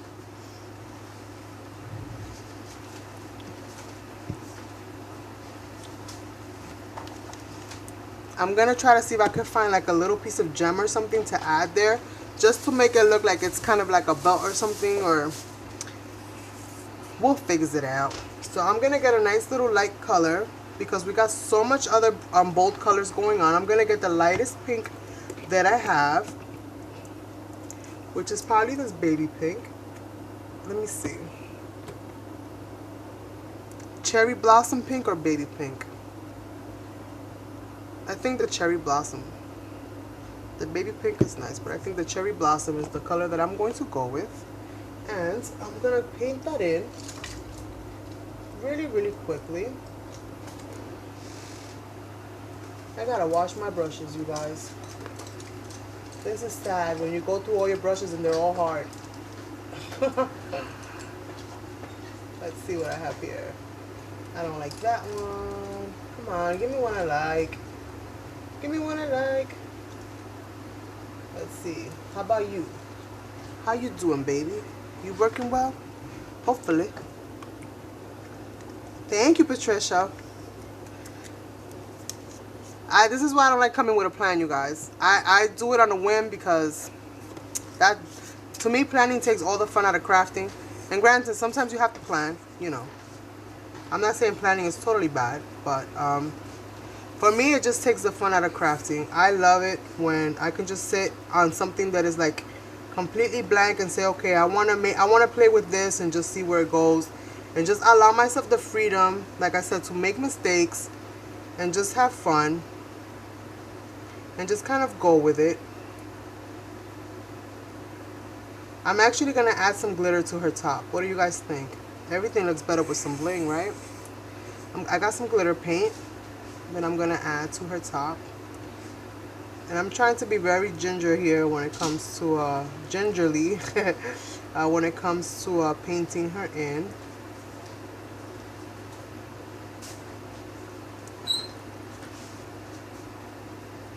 I want to actually keep most of those dark lines there because this will help me break her from the background. And now that she's painted, I'm going to go ahead and add some glitter paint to her and take her to the next level. And then we're going to be working on our background. So this time I did everything backwards. Instead of working the background to fit the picture, I made the picture, you know, the image to fit the background. So either way it works, the same technique. Either way she works. I'm going to go ahead and just add a little bit of what I have here in this brush, just to the bottom of the pleat, just to kind of make that not look so white. You guys know I'm going to look a little nuts when it comes to the whiteness of the paper on the sides. So what I was thinking, yes, some glitter. So I'm going to go ahead and grab some glitter paint because this is going to pull all the colors that are happening on the background because crystal reflects everything. So this is what I love about this paint. This is Glamour Dust Ultra Fine Glitter Paint, and it dries clear, and you can apply it over any color and it won't change your base color, but it'll add all of this brilliant shimmer and just awesome color and shine and sparkle to anything that you add her to. And I just love it, love it, love it, love it. And I'm gonna go ahead just for the heck of it and add some just to the base of her dress, you know, that what was supposed to be like a lace. Now I'm just gonna add a nice little strip of this paint here in the bottom just to give her some bling so that it makes the whole dress look like it's all one piece. Her top has shimmer, the bottom of her skirt has shimmer, so she must have definitely bought them at the same store, right? That's more or less what I'm thinking. So far so good. Now let's work on her hair. Now for her hair, while the rest of her is drying, what would be a good color for her hair? What would be a good color for her hair, you guys? I need help. What color for her hair? She's got all of these different colors going on. What would be a nice color to make everything kind of cohesive?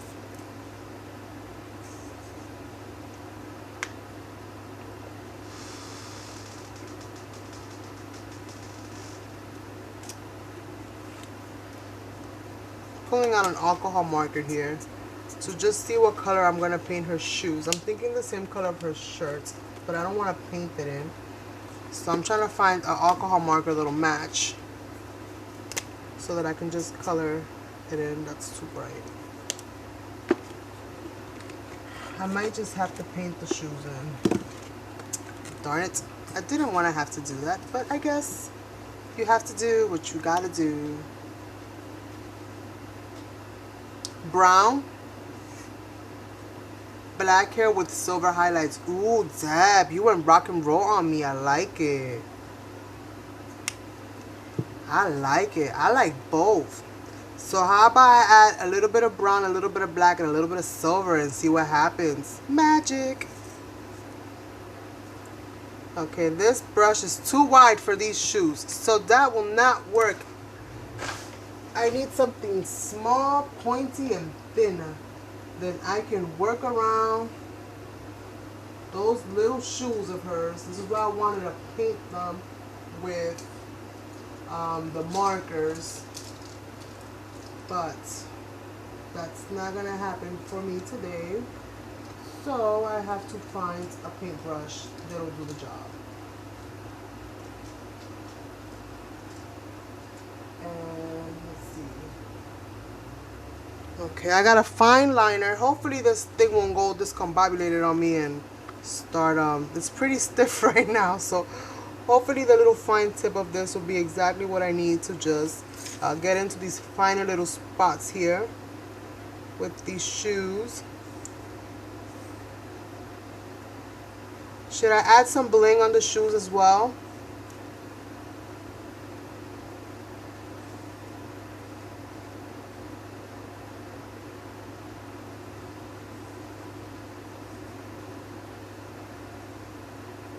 She's got the finest little shoes on.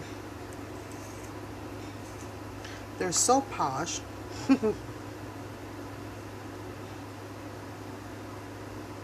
Right? Yay! And you guys can see the glitter all over her shirt. Mission accomplished. Don't you just love it when a plan comes together or a non-plan comes together and it still comes out like you planned it? Even though you didn't plan it at all?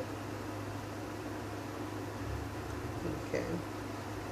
Any of the fine little details I'll probably draw in later. So what we were saying black, brown, and silver. So silver highlights, so we'll leave the silver paint. Where's the silver paint? Right here. We'll get some Expresso, rich Expresso in metallic brown. And we'll get some black. And then that way we'll have the black matte. And then we'll have some of the shinier elements, which is the Dazzling metallic paints. So let me just pull some black. What do I have here that's black? Let's see.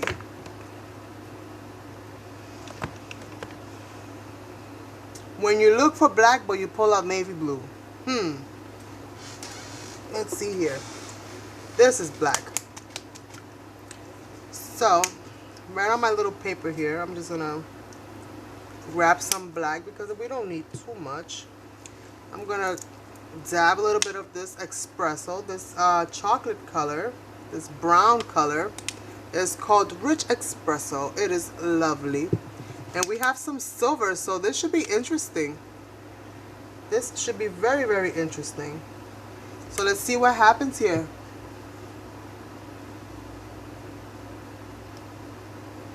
A burgundy? I'll add burgundy to her hair too. Let me see if I have burgundy though before I get too excited. Let's see. Royal Ruby is what I have. And it's not a burgundy, but it's as close to a burgundy as I'm going to get. And it's called Royal Ruby. It's almost like a coppery kind of color, but a little bit more redder. So we're going to use a little bit of each and see what we do. Because it's just fun to experiment. So let's see what happens. So let's start off with our black. And just start kind of adding this in here. I don't want to mess her up, so let me try to cover her up with something. I do not want to do all that work only to have to turn back. See, because then that's a different kind of mess up. We don't want that. Okay, so I'm going to just cover her up for the most part because I don't want my hands, dipping in. I know I do that a lot, so. Hopefully you guys can see well what I am doing. So I'm just going to thin it out a little bit and just start kind of streaking it in there. And I'm just going to streak it in. I'm not really trying to do any kind of major pattern. I'm just kind of not necessarily feathering it in, but kind of feathering it in, if you will. Just kind of feathering it in there. And let's see what color next. Let's add a little bit of this ruby in there. She's just going to be a hodgepodge of all kinds of crazy. But it's fine. That's what makes this kind of stuff fun. So let's see. A little bit of everything, right? Alright, so let's see. Let's add a little bit of this, the Rich Expresso. And just kind of bring that in there in between all of the other exciting colors we've got going on over here. And if we don't like it, then we'll paint over it. But hopefully we'll love it. Hopefully we'll love it. Let's see. Let's see.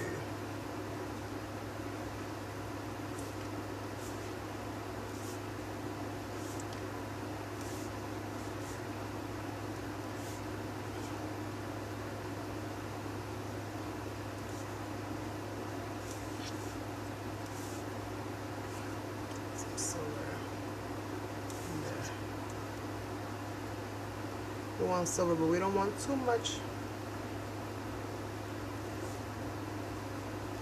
What are you guys thinking so far? It's 123elemental@gmail.com, Michelle.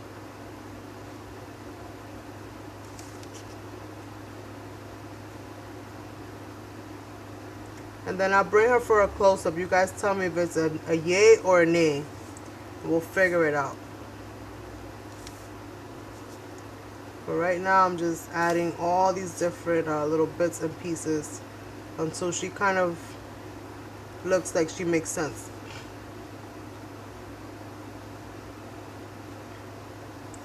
I wish that these dolls have bigger hair or interchangeable hair, because I could have gone to town if she had bigger hair.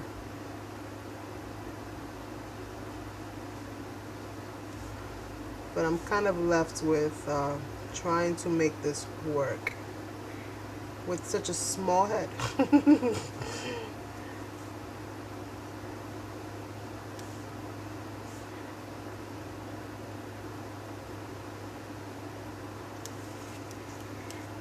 And I'll show you guys what that looks like in about a second, because I feel like I'm about done with her, at least with her hair.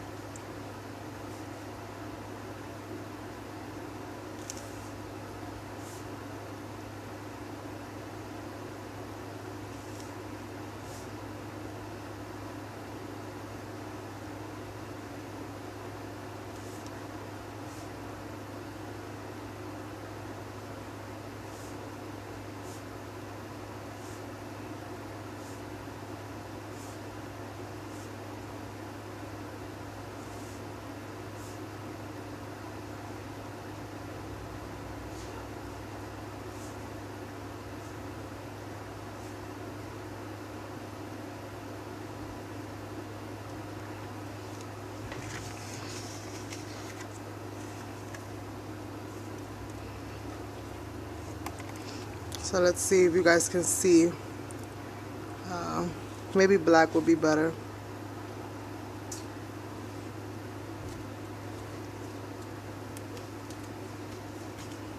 I got black right here. Hopefully you guys can see, but she's got a lot of feathering. Her hair is very shiny. She's got a lot of feathering going in there, and I kind of made her hair do this feathery thing to the side. And she's got all the colors in there. And I don't know which one looks better on, the black or the white, but maybe you guys can see that. Hopefully you guys can see that. Trying to bring you all the different light angles that I can, so you guys can see how her hair is looking. But I think it came out pretty lovely. Hey Tanya! So hopefully she looks good. And we are ready to go, as they say, right? And I'm going to go ahead and probably add some swirls into this, because I still have some leftover paint. So I'm going to go add some swirlies with my little fine liner brush. But I think she's good to go, you guys. I think she's good to go. And then we just have to kind of put our card together. And like I said, I used the two sides, but I'm only going to work on the one main side, because once you can do one side, you guys can do it all. So we have our cards, and I have to pretty much pick one where she will stand out from, because right now she kind of blends in with the background. So I'm going to show you guys a little bit of how I'm going to blend it out some, so that she can kind of stick out a little bit more. And I'm going to use her stamp. I have a border stamp by Prima that I'm going to be using on this to kind of bring everything to make it one cohesive piece. And I'm going to be stamping out all the edges, well, not all the edges, but pretty much the frame of the 12 by 12, and that's what we're going to be using. And I have paint everywhere. So let's see here, what do I want to do? So you know what, I'm going to go in with my fingers and just kind of rub some of this paint on there, just to kind of start making some of that cohesiveness, and start blending in a little bit of that background, so we have a little bit of everything kind of going on in each one.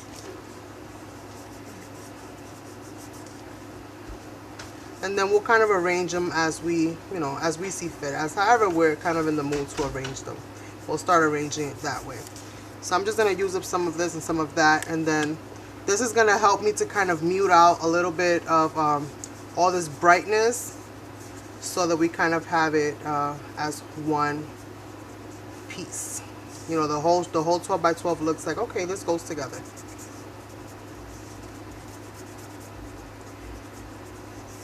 And I'm definitely not going to cover all of this work that we done did, but I do want to blend it all out. Oh, Deb. If I did your hair, girl, oh my. I actually used to do hair when I was younger.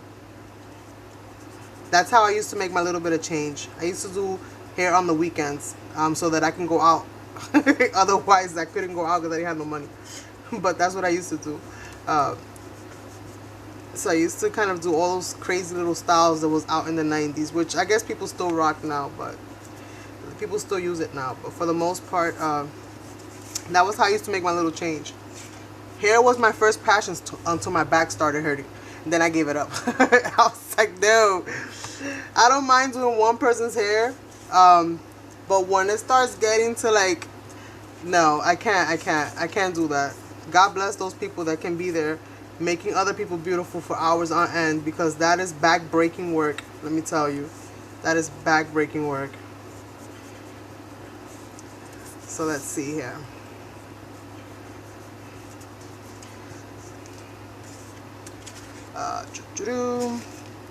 I'm gonna get a little bit of this white. Where is this white pearl? I'm gonna get a little bit of this white pearl, and I'm gonna add a little bit of this white pearl in there. And right now I'm just dabbing it in with my finger.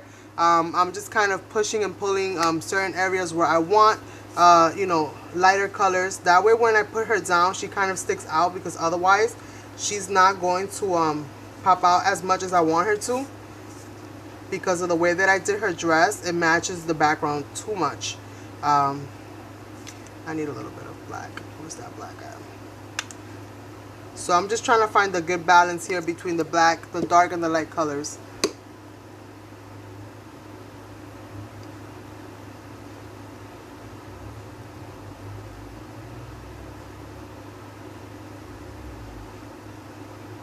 Oh, wow, Tanya. Oh, please, girl. Family is more important. And I'll be praying for your baby. Hopefully she'll get back to her normal self in no time. I know what that is all too well. I have a child that has spina bifida. He was born with spina bifida. Well, when I had my twins, one of them was born with spina bifida. And so I spent most of our first couple of years in and out of surgery and living at the hospital. So I know what that is all too well. A mother's job is never done. It's never done. So you take care of your baby. We'll be here, no worries. Well, that's awesome. That is awesome, awesome, Tanya. God is good, I tell you. He sure is.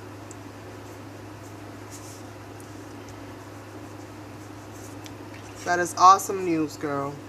Very happy for you. It is not easy by any stretch.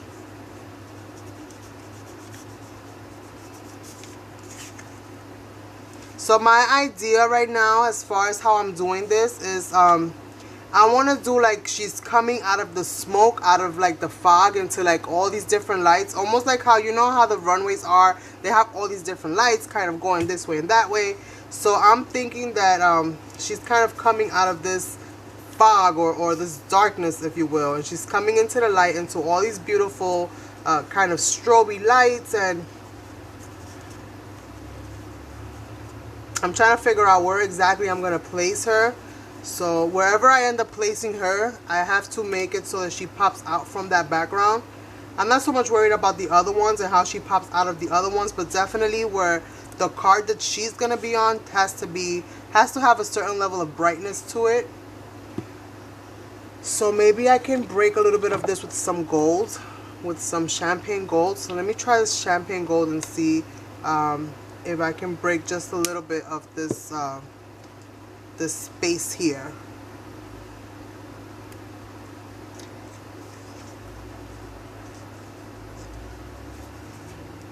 Faith moves mountains. I'm a firm believer in that. That's why I always, if you guys always hear me say that me and him have a special relationship, we have a special bond, that's why. I speak so much to him that I think I'm like on speed dial already. Like, he's like, yes, Carmen, what do you need?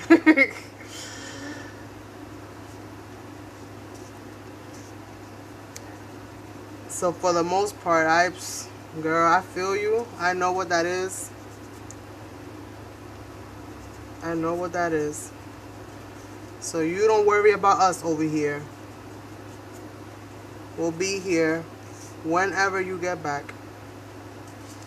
Ain't none of us going anywhere.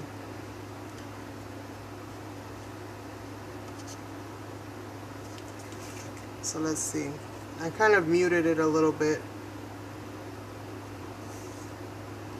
Alright, so I kind of like that. And I'm thinking that I'm just going to go around the edges of some of these and just waste up all this little bit of paint that I got here. And just kind of go around these edges somewhat. Darken them up a little bit just to kind of go with what I'm doing here. And then that's it. Then it's just organizing, a little bit of stamping here and there. I don't want too much black on it. I just want a slight little kind of dark hue, nothing too major. I'm also using some of this black to cover up some of the little areas where I didn't catch paint, just so that I can cover up some of that little background paper, the original paper sticking out. Just little things that you can do here and there. You can customize it as you wish, depending on what look you're going for. This just so happened to be what I ended up in front of me, so usually that's what I'll do. Depending on what's left in front of me, I'll try to use up, you know, as much as possible, whatever I have. And then we'll see how it all looks once it's put together. Because for right now, you never really know what the outcome is going to be until you actually start putting some of these elements together. And once you lay those cards in that 12 by 12, or you put your paper down and actually, you know, take a step back and look at it, you really never know what it's going to look like. So for right now, I'm just covering up as much of that paper, the original paper. And I don't care if a little bit of it peeks through. I just don't want it to overwhelm, you know, the paper. I don't want it to look like I splashed on paper, you know, paint all over the place. At least not for this. For other things, I don't care. But for how I want this to look, I don't want that look. So I'm just going to add, you know, cover it up wherever I feel like I could cover it up at. And if it shows a little bit, I don't care too much, as long as it's not like this, you know, so overwhelming. I could always brighten this up a little bit with, you know, other little things here and there if I want to. So for the most part, I'm mixing some of this paint in with this black, some of the metallics with the black, and I'm just rubbing it in there in any, you know, not necessary kind of way.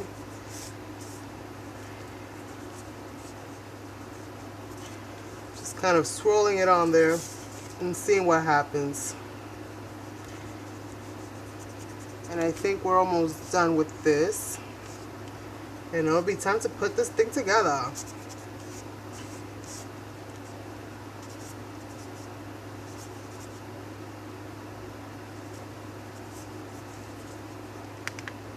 Alright, mostly I just like playing with paint, in case you guys haven't noticed.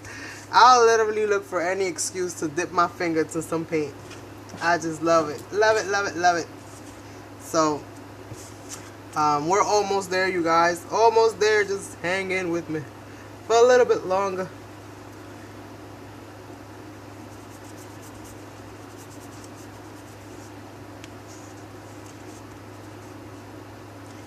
We're going to brighten this up a whole lot. Wait till you see what we're going to do next.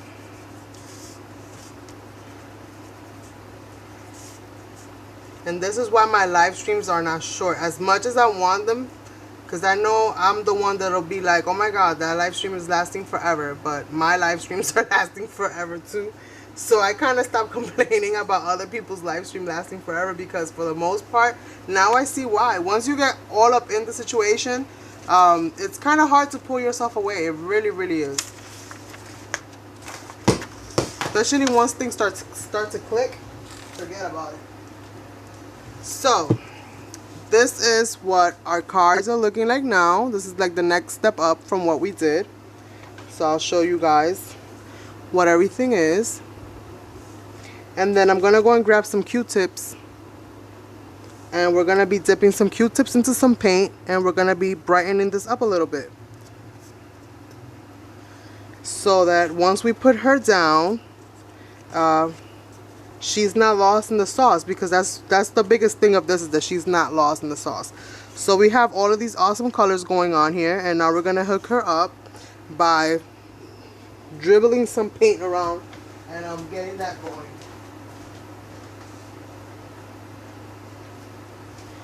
So I'm gonna get some white paint to kind of break some of this that I got going on, and I'm gonna get some golds, and we're gonna do some white and some golds to kind of break through a lot of this, and maybe we'll even add some pinks and stuff like that, but in a different way, to kind of break what this is looking like right now. So let's see what I have here. Cloud white will work. Let me just find my little tray, because I need something to paint, throw my paint in. So I'm going to use a little bit of this cloud white. This is actually patio paint, but it'll work. Hopefully.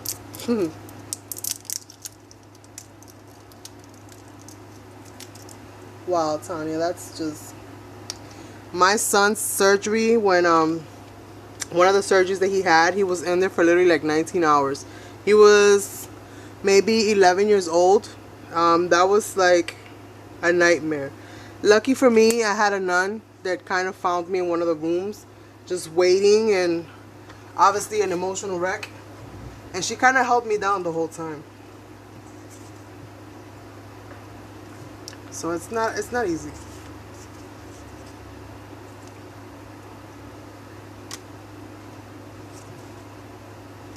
So let's see. How is this layout gonna go?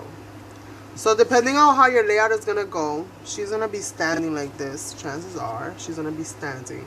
So everything's gonna be in this kind of a motion. So this is what I like to do, so that I kind of keep it as evenly as possible. Even though I know that's kind of hard. I got some white paint here that I dabbed in there. I'm gonna get some of my gold paint, and this is the champagne gold, and I'm gonna put it in the opposite direction for right now. And I'm gonna start with the white so that I can start brightening up the areas, and then I'll start layering. I'm kind of passing in the same motion, and what I'm gonna be doing is kind of like creating vines or something that kind of goes around. Now to do that, what I am going to do with this Q-tip is that I'm going to actually just fluff it up just a little bit. Nothing too major, just a little bit. I want that tip to be kind of loose, so that as it grabs the paint, the little loose fibers will kind of string themselves along in thick and thin lines, which I think will help this piece a lot. So I'm going to go ahead and just kind of dip that into the paint. And with me, there's no take backsies, so it is what it is, and hopefully it'll be marvelous. In the event that it is not, I will not drown myself in sorrows. I will love it either way, and just learn from whatever mistakes I make. So, starting from this point, where is the letter? It's going to be this way. So, yep. Starting from the bottom point, moving up, and hopefully you guys can see that well. And here we go. You guys can kind of see how it does like the tip of an ice cream cone. So I'm just very lightly, very loose-handedly, I'm just gonna bring some swirls all the way around this paper. You know, I just want it very lightly to kind of, but I want it to be swirls that I can recreate if I want to go over the same pattern. So I don't want to go too crazy. Not yet anyway. Maybe somewhere further down the line. And just kind of allow this to kind of, you know, do what it does. And kind of like vines on a tree. And just allow it to kind of just go from one paper to the next. Allowing these little fibers to just do whatever they want to do. And be happy and okay with it. And accept it for what it is. The results will be marvelous. If you feel that the paint is too heavy, then go ahead and water your paint down. At the end of the day, you know, it's your project. You make it how you want to make it. You allow it to be whatever you want it to be. And you can press as hard or you can be as ginger as you want. And just allow this to kind of flow in any way that you want it to flow.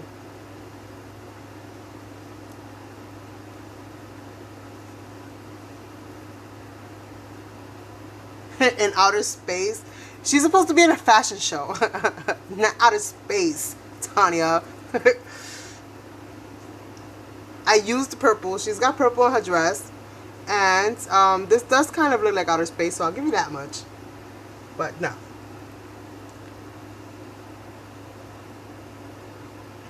No outer space today. Maybe on another day. Not today. Could I?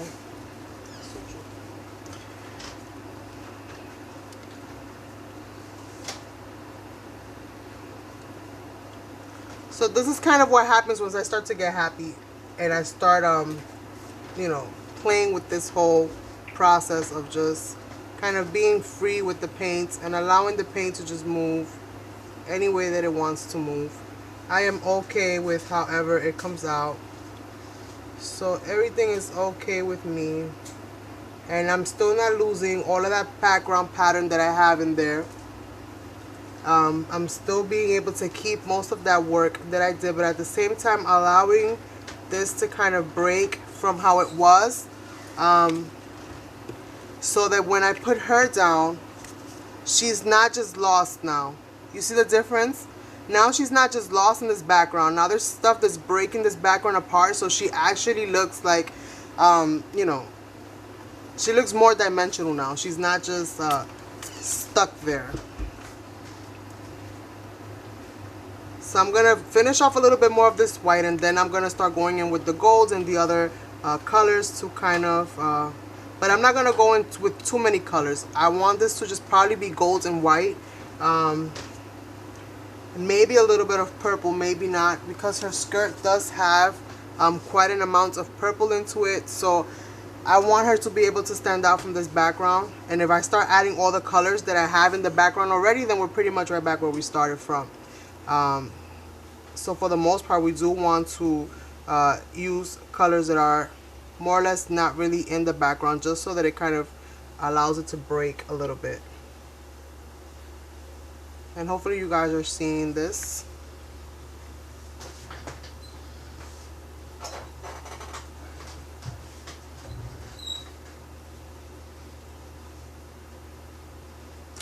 Oh wow, Tanya, you must be so exhausted between all of that emotional energy and hoping she comes out okay, and you know, just everything else. Girl, I feel you. I feel you, I feel you, I feel you.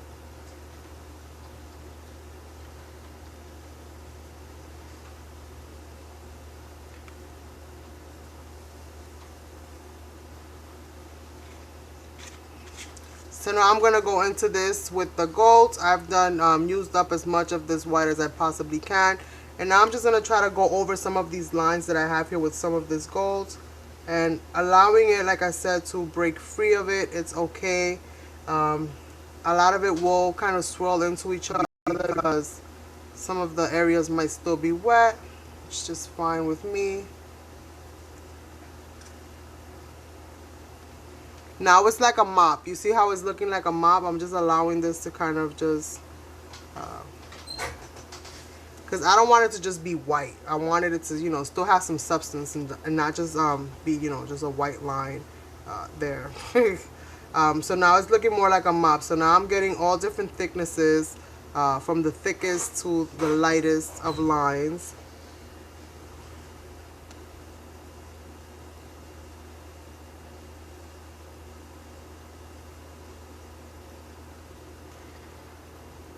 But keeping it all together so when I put the picture together, all the lines match up. That's a beautiful name. God bless Savannah, and hopefully she'll have a very speedy recovery, and everything will be as close to 100 as you can possibly get it, girl. Be happy and be positive and enjoy every moment. Enjoy every single moment.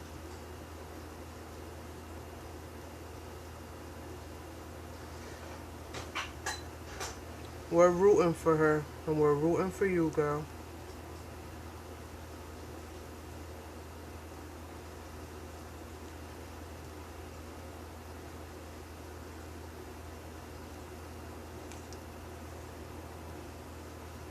A child's suffering is like the hardest thing to know and to feel and to see. That's your baby.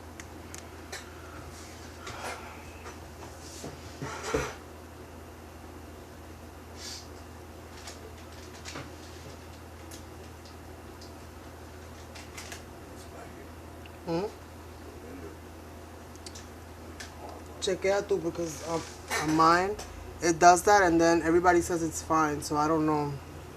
I think it's just my computer might be, she might be cranky. So I'm almost done with this, you guys. Yeah, it's just my laptop. She's a little dirty. She needs some cleaning. Plus, I had to take out that USB that I'm using for a RAM, for additional RAM. So let's see here. I think this is about done, you guys. What do you think? Now we're gonna add maybe some sequins and some different things to the scenes, and let it all dry. And then we're gonna figure out where we want her. She's gonna look pretty somewhere or the other, right? We gotta pick a square. You guys will let me know which square she looks the best, and we'll get it going. And I'm gonna let this dry for a second. So just hang out with me for a minute or two. How's the feed, you guys? Is everything copacetic? Are you guys getting the feed good? Is the flow good? Yeah. I am. I'm gonna get some sequins. I'm gonna get some sequins.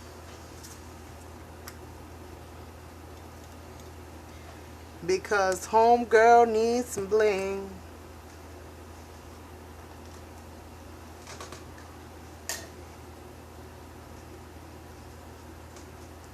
Homegirl needs some bling. So I'm thinking white and pink. What do you guys, I mean the gold and the pink?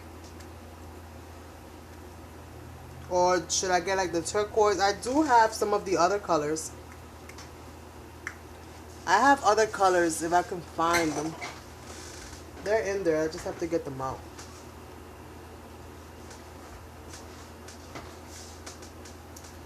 So gold and pink on the sequins, you guys. That'll work.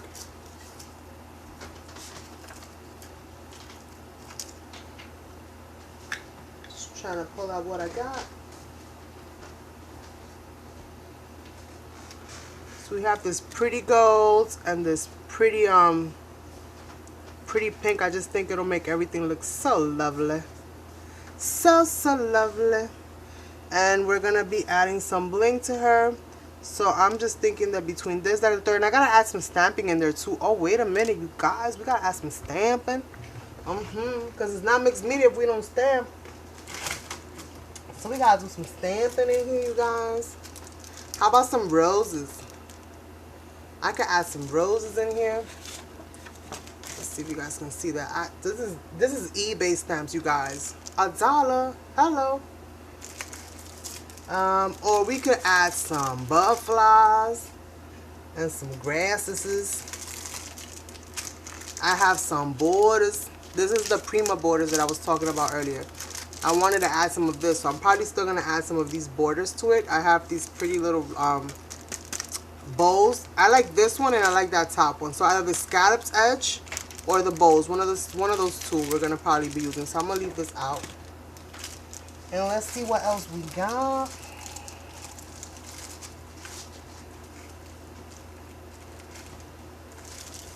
There's one more. Either one of these will make me happy. So,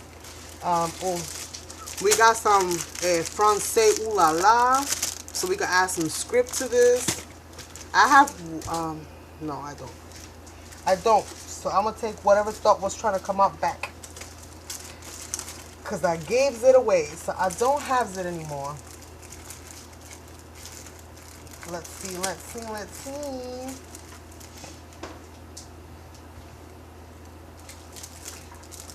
I think some of these faces might look cool because it's got to do something to do with fashion. So I don't know. Nah. I take it back.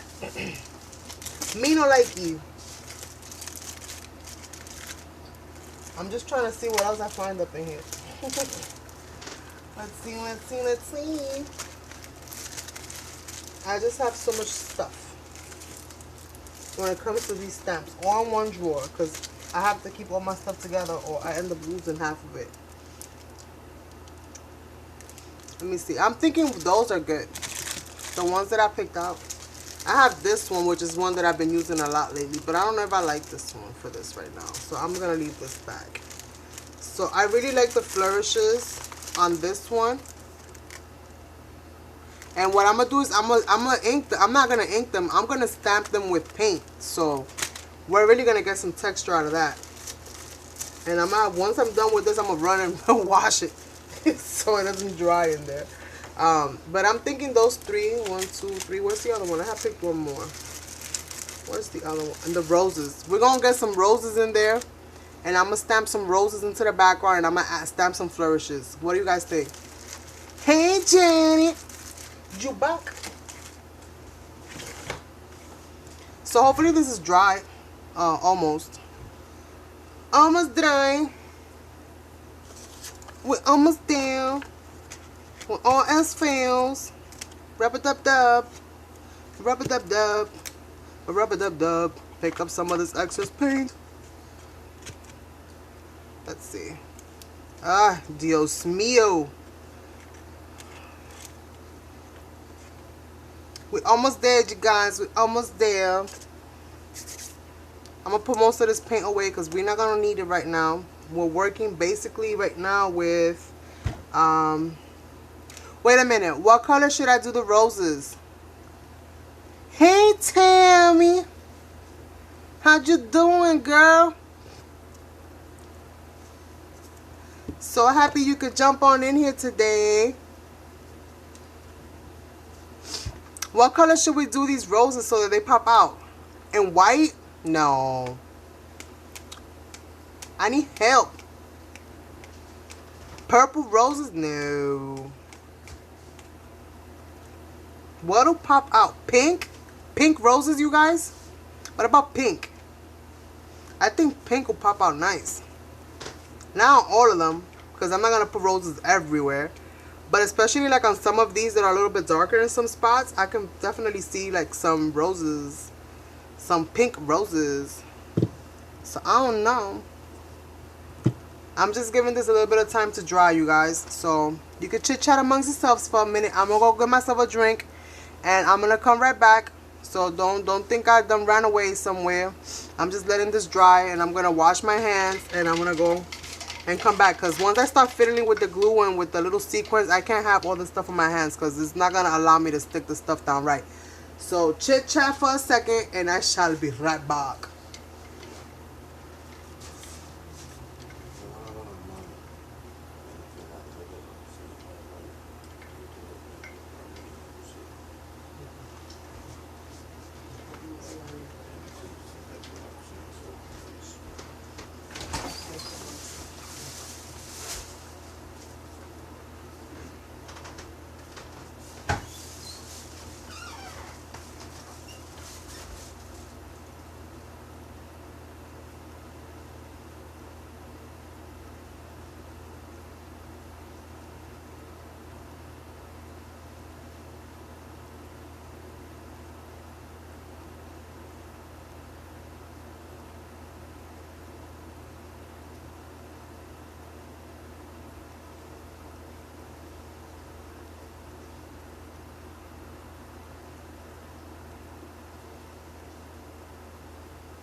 We almost there, you guys.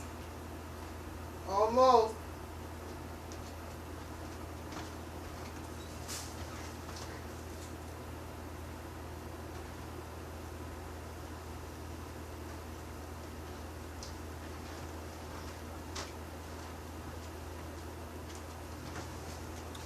Are you guys stuck, or is it just my end?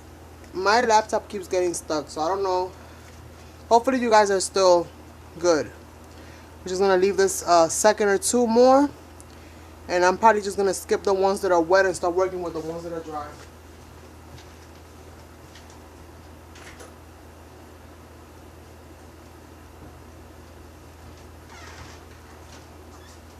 Everything freezes for me when the screen freezes, even the chat. So if you guys are talking, I'll catch up as soon as it unjams itself.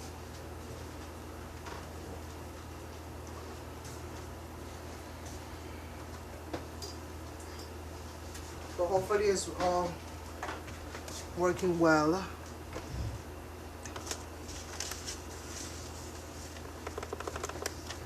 And let's see how my battery is doing. I think my battery is still going well. I have it plugged in and I bought a new plug. So hopefully everything is going good. I washed my hands. So that's awesome. So what was it that I had said I was going to do? Yes, we was going to do some stamping. And I'm going to get my acrylic block. Woohoo! My screen's back on. Now let me catch up, because every time it does that, it drops me all the way to the back. There we go. So the chat is kicking back in again. Hola, Erica. How you doing? So I think I'm going to start with some of these roses. And this is like one of the things I love about eBay, is you just get such awesome finds. So I'm gonna go with this one and probably some of this really big one. Now I'm not gonna overwhelm the background with all of these flourishes. And I don't want to stamp them in black. I do want them to be like in paint. So I'm gonna try this, and cross your fingers, you guys. Hopefully this little thing I'm gonna do right now, I've never done this before, but I always like to experiment and try new things. And you guys know I have, this is an acrylic picture, but I broke it. I gotta buy another one. I have to go back to the dollar store. I broke it because, like a dingbat, I'm over here trying to open this, trying to clean it, and it cracks. So, I put paint on everything, and that's the problem. I put paint on everything. So I gotta learn that some things you can't put paint on, and this was one of those things that I should have never put paint on. And because I did, now I done broke it. So I'm gonna start putting some of these to the side so that I can start working with the ones that I got. And let's see, I need the brightest color that I can get, because again I need it to stick out from this background. And this is all me trying to just allow it to break from this background, which is the most important thing. So where's my glass? Here it is.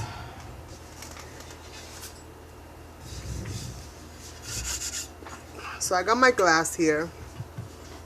So all I'm gonna do is kind of the same thing that I was doing earlier. I'm gonna grab a little bit of this gold, but I'm also gonna mix it with just a little bit of white, because I want it to be really, really bright. And I'm gonna brush it. Hopefully that'll work. And I'm gonna brush it and thin it out. And hopefully I'll be able to stamp something nice, you know, stamp it nicely, because I'm brushing it out. And I'm gonna spray it with some water. And hopefully this will work, you guys. Cross your fingers. Cross your fingers.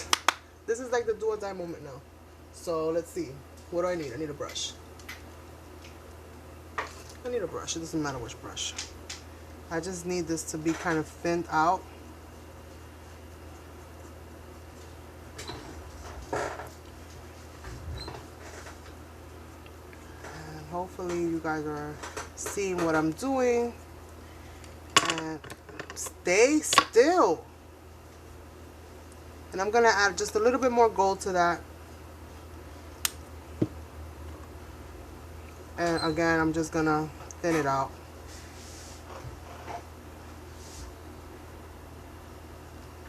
And I'm getting streaking on this because my brushes are not clean. I don't clean my brushes every day.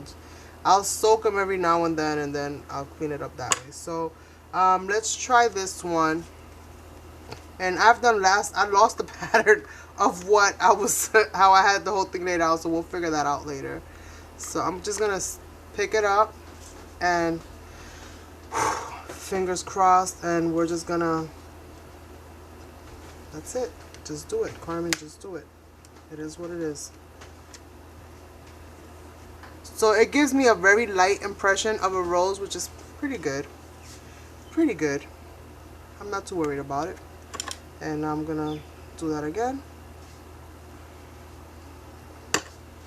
And I'm gonna do it again. Because that's just the kind of chica that I am. I like to play around with stuff. And we're gonna do this side, and I'm finding like all of the really big openings, and I'm just stamping the flower impression in there, so it will not be too dark, but you'll definitely be able to see it. You'll probably look at it and be like, what the heck is that?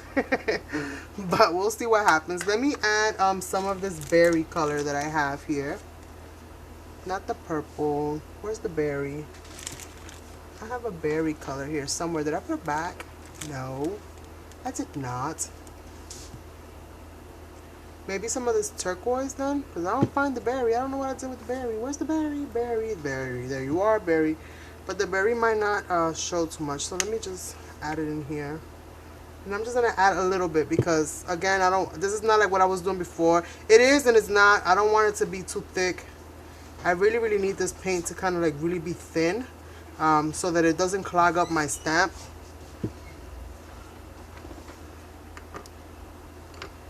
And I'm gonna switch this stamp here, and what I'm gonna do so that I don't mess my stamp up is I'm gonna grab a baby wipe.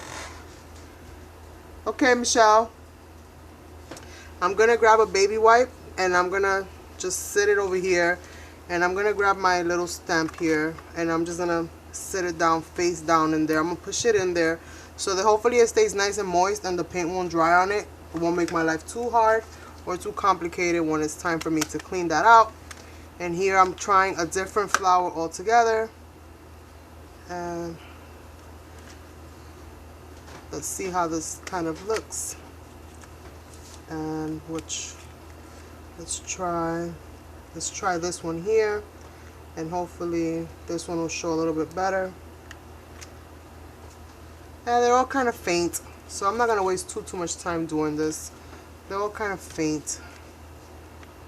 I guess because I'm not using such dark colors. Maybe if I did do it in white, maybe that'll show a lot more. So let me add some more white in here. Maybe that's the ticket. Let me add some white in there. What did I just do? Oh no, I added the wrong thing, you guys. I added glitter paint. Oh Lord. It is what it is. I'm just gonna mix it with the paint, and hopefully since it's such fine glitter, it'll be okay. Where's my white? This is my white.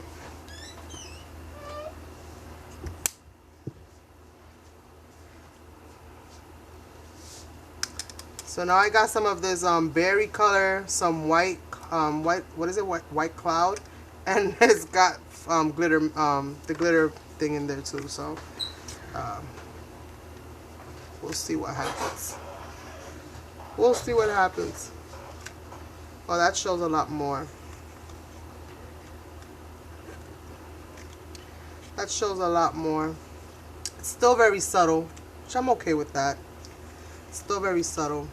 I'm just gonna add a few more of these, and then I'm gonna call it a day with this stamp, and I'm gonna just add some flourishes into it, and we are going to be moving on to the final step, which is the sequence and adding this whole thing together.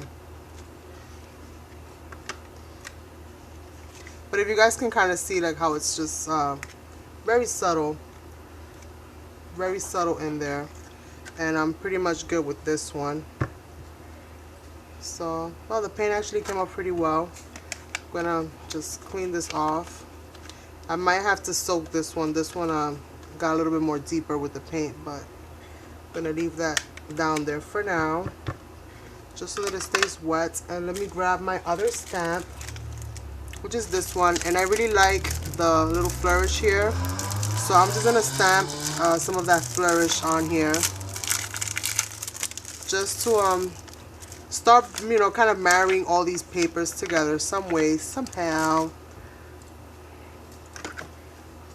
Because my surface is not so big, I can't do them, I can't have the whole layout, and you also, you know, have to paint on the side.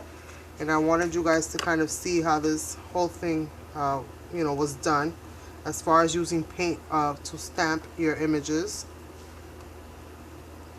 You can pretty much use whatever you have, as long as it's not alcohol markers. Alcohol markers you cannot stamp with unless you spray your surface with some kind of alcohol on it first. So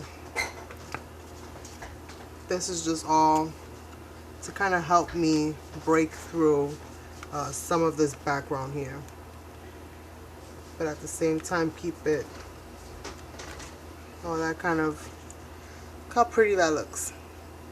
So now we have all these different little things happening, and hopefully this will all look very pretty once I put it all together, and very different. See, this stamp is good because it doesn't have any recessed areas, so you can actually go crazy if you want to, because you're not going to get any paint on the inside of the little nooks and crannies. So right now I'm just creating my own little world here and just trying all these different things.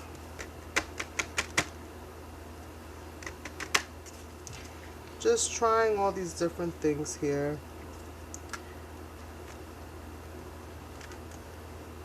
There we go.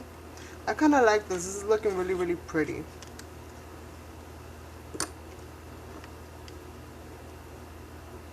We love having you here, Erica. Thank you for joining. And I'm coming live on Wednesdays too now, you guys. Hopefully it won't be 3 hours long, but I'm coming on Wednesdays too. We're going to be making cards from now on Wednesdays. And I'm going to be using eBay dies and just all kinds of stuff that I, you know, that I haul. Things that are gifted to me, and just, you know, creating cards out of pretty much whatever you have available. I'm calling it my haul made cards. So it's just pretty much going to be like how to make cards when you don't have anything kind of a situation. How to make something with nothing, or with anything I should say, which is how I tend to go about things. I just throw whatever I find together. So you guys will see me going on Wednesday. I don't know what time yet, so but definitely be on the lookout, because I will put like a little reminder of when I'm going to be doing it, so that you guys are aware. And hopefully you all want to join and chill with me for a little while. And we'll be creating all kinds of just fun stuff. All kinds of fun stuff. But isn't this kind of cool though? Like really, I'm loving this right now. And I'm going to actually start crossing some of these lines. And we're almost done. I can't believe it. I believe it, but I can't believe it. And the paint actually held up really, really well. It didn't dry out on me. I was worried that it was going to dry out on me, but it didn't. So, very happy. Very, very happy. And you could even do this stamping the paint without, you know, like just grabbing like regular white cardstock or paper, and just grab a whole bunch of different color paints and just swirl them, stamp it, swirl, stamp, swirl, stamp, swirl, and have a ball. Yes, ma'am. Just have a ball there, creating all kinds of cool, custom, can't buy them nowhere, can't replicate them type of, you know, cards or whatever you want to use it for. So it's starting to dry a little bit, but it's still pretty wet, and I'm about done, so I'm not gonna go ahead and start wetting it all up again. As you guys can see, it's still taking the impression pretty well.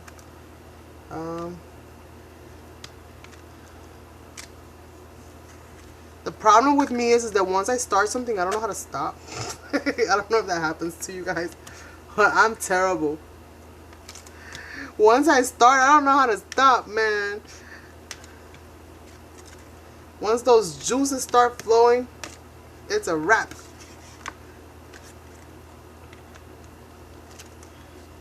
Alright, so 1, 2, 3, 4, 5. I'm missing one.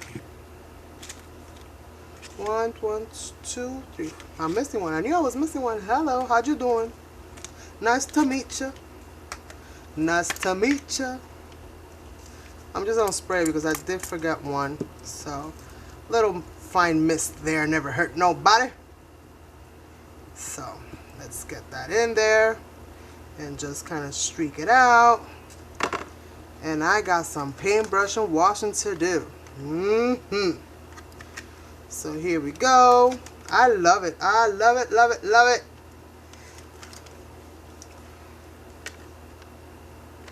It just brings the paper to a whole new level. It makes everything just, I don't know. It just does it for me. It really makes everything for me come together. So I am loving, loving, loving how this is looking. Yes, ma'am. And I think we are done. And this paint came off pretty well. I will have to soak this one a little bit. That flower one. This one's fine. I will have to soak the other one. So I'm just gonna remove this, remove that, and we are good to go. And yeah, we're good with this for now. And what am I gonna do? What I was gonna do for the other one, because of what I just went through with the recessed one, and I know that one has like a whole bunch of little bits and pieces, I am not going to put some paint on that Prima Doll stamp, but I will stamp it out in black, and I will go ahead and add that stamping to the edges just to marry the whole thing together, and then we shall be done. Which I don't even know if I want to do that, to be honest with you. I might not even want to. I might not even want to, you guys. I think this looks pretty good like this. And what do you guys think? Right? Isn't that the worst? We're like addicted here. So now I have to figure this out, you guys, because I put all my cards.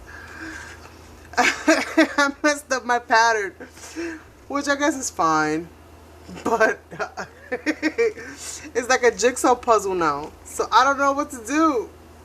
I don't know what to do. Where did this go? Is this my starting point? I think this was my... No, this was not my starting point. I know I came off at... There's a starting point. Somewhere there's a starting point here. So I'm trying to figure out which was my starting point. I always like to come in from an angle. I think this was somewhere in the center. I think that was there. So this card I know was there. This card, I don't know where you were. This wasn't there. This wasn't there. Okay, these two might belong to each other. I don't know.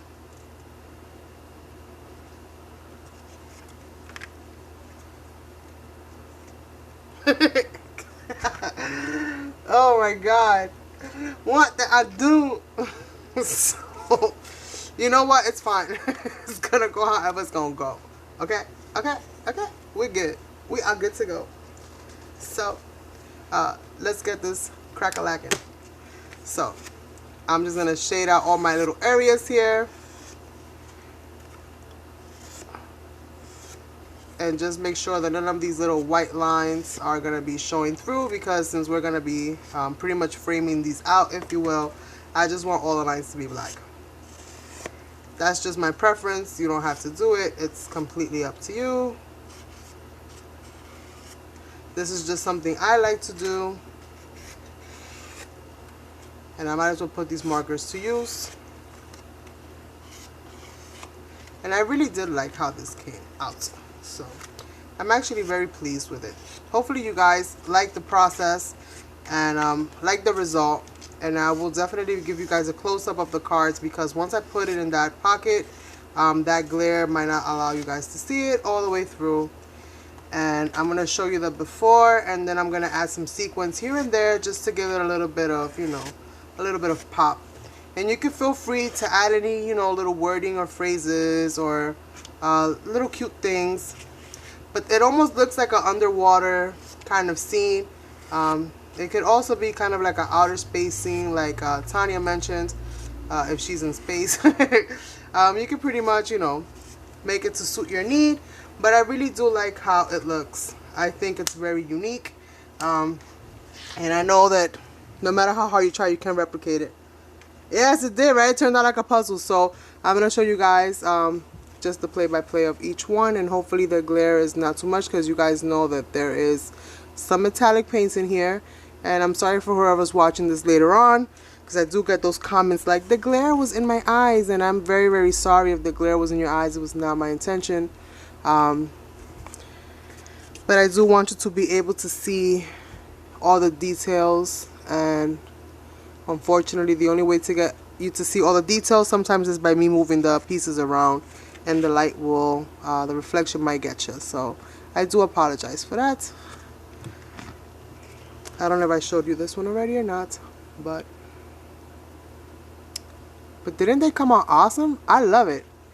I love it. I know that I'm all mixed up right now. My puzzle piece is not all together, but like, cool. It's so cool.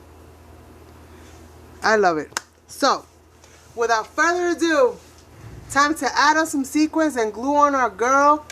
And we are pretty much done, you guys. Can you believe it? I did another one of these, and we survived it, and we are awesome. And woohoo for you guys. Thank you guys so much for watching with me. And well, watching me create, I should say. Not so much watching with me, but watching me create. And I am going to put these cards, and these are all pretty much dry. I am going to go ahead, and my sequins don't fall everywhere, and add a couple sequin pieces here and there. And nothing too major.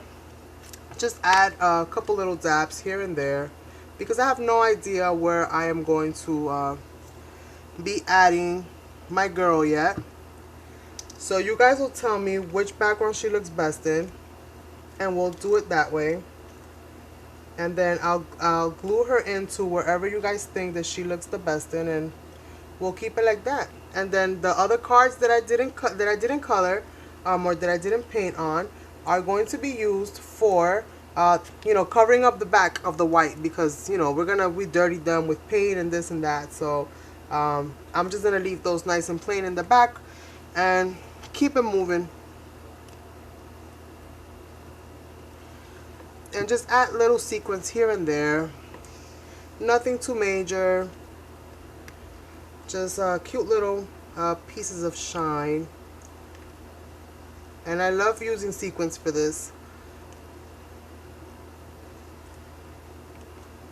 It just adds that little piece of bling in the most random of little places.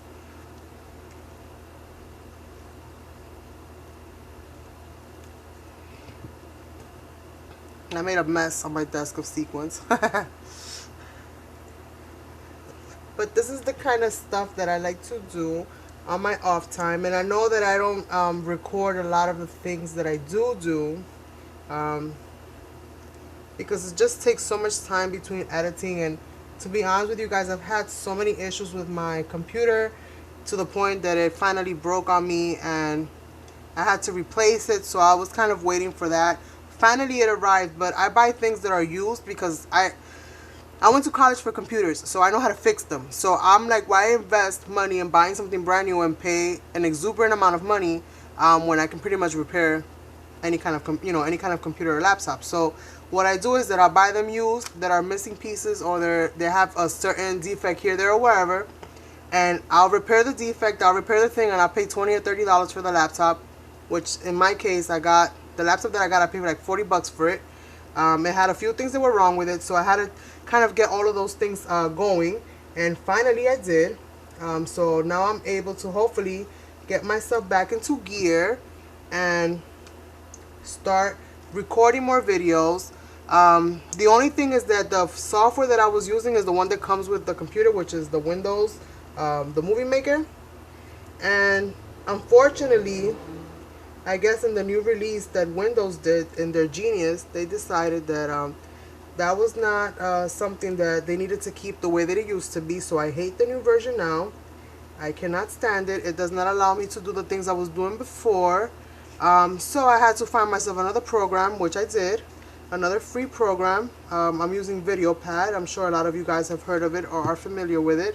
So I'm getting to know that program now, and it is not, it is taking me a little bit of time, if you will.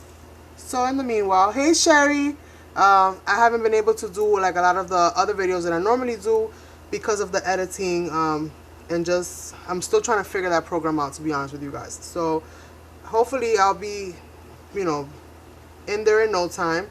But in the meanwhile, I will be coming on live on Wednesdays as well as Saturdays.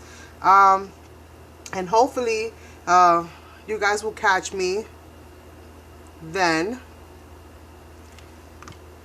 And we'll have a blast as usual, because you guys know I love hanging out with you. You guys are so fun. You keep me laughing. And it's a great way to relieve stress and also help those creative juices flowing. So granted, I am creating for you, but believe it or not, you guys are helping me in creating for you. Your inputs, your ideas, your suggestions, I take all of that in, and it helps me bring my things to the next level, and it helps me push these boundaries of try this, try this, try this, because you never know what you're gonna get. And because of you guys, I've actually become more freer with accepting mistakes that before I would have actually thrown everything in the garbage, and been very, very upset because they got messed up, where now I accept it as happy accidents because they do happen. And you have to be okay with that. And believe it or not, that's thanks to you guys and all your support. So I love creating for you, and I love it when you guys are here to watch me. So yeah, I'm going to be on Wednesdays creating the little handmade cards. And I didn't do too much to these. I added sequins here and there, again with the gold and the pink, just to keep the theme. And I'm just adding some of the pink sequins on some of these little vines that I kind of stamped in there with the paint, just to kind of make you look at them and bring some attention to them. Because as you're looking at the sequins, you're going to see the little leaves kind of come out of them, and it just helps to kind of bring everything together. So I am in love, in love, in love with this piece. And I'm not going to put sequins everywhere, I don't think. But I will put sequins in some areas because everything looks pretty with sequins. So I'm sorry if today's a little longer, but I did come on late. And again, my phone was giving me issues. And painting is just so much fun. I need a stop button. I know my husband wish I had one. And my kids do too. But it's alright. They'd rather have a happy mom than a miserable one. And painting makes me happy. So here we are. We're almost done, you guys. I just added sequins in a couple places, and yes, I added it to every card, and I know we're going to be sticking her down, and I have no idea where she's going to go, but we're going to figure it out. I'm not going to worry about that now. I'll worry about that later. If I got to remove some, I'll remove some. Ain't no biggie. So here we are. And this is just looking so pretty, you guys. I can't believe I made this. I cannot believe how pretty this looks. You just have to try it sometimes. You just have to see it through and set yourself a goal to finish it. Finish it no matter what. If you're finding yourself being like, oh my God, what is this? What am I doing? Tell yourself, I'm going to finish it though. I'm going to finish it because you know what? It might come out beautiful. You never know. You still don't like it at the end, then do what you wish. But see it through because you never know. You just never know. Halfway through what I was doing, I was like, okay, I hope this comes out okay. I literally had my internal fingers crossed. And I was like, please, please, please, God, help me, help me, help me. let this come out as pretty as I want it to come out. Please, please, please. Help me, help me, help me. And it's beautiful. I love it. And I hope you guys do too. And let me see, I think I'm far again. Let me see, where am I up? I gotta click myself forward every now and then. So this is what we have. Some pretty little sequins. I'm gonna add another stream of sequins there. And just a little bit of sequins here and there goes a very, very long way. And it just brings every other aspect of this to life. So pretty. And now I'm going to do this one, and then we're going to glue her on. And like I said, I have no idea where she's going to go. So you guys are going to have to help me. We have 6 choices, and you're going to tell me 1, 2, 3, 4, 5, or 6 for whichever one you guys feel like I should glue her on. And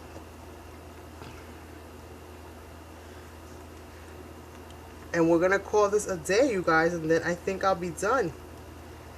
We're going to put her inside and put her inside of the little pocket letter.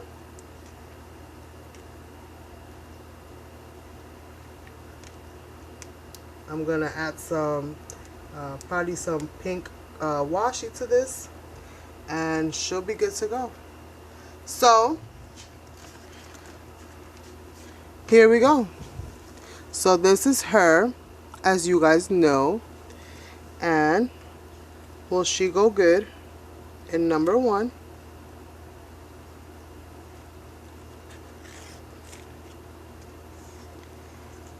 I know she's going to cover up a lot of the sequins. In number 2.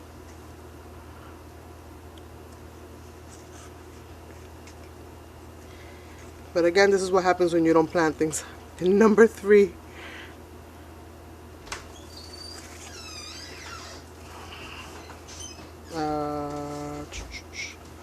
This way would be in number 4.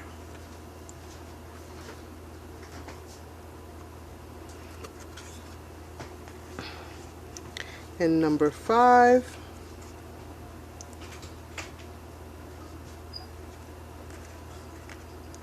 Or in number 6.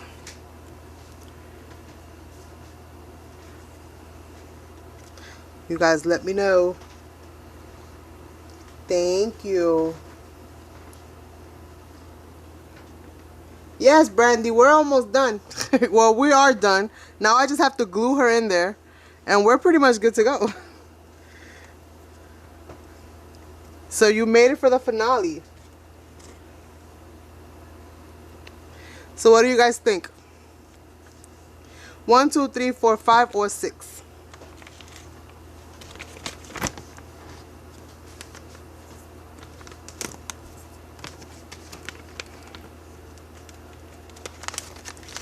This way.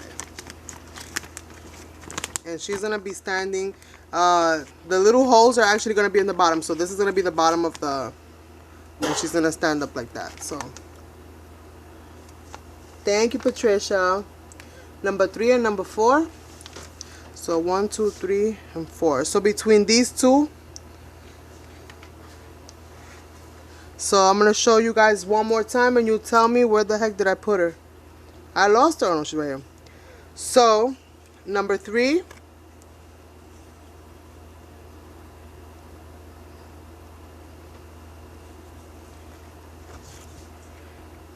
number 4.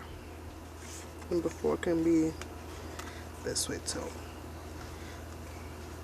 Number 4.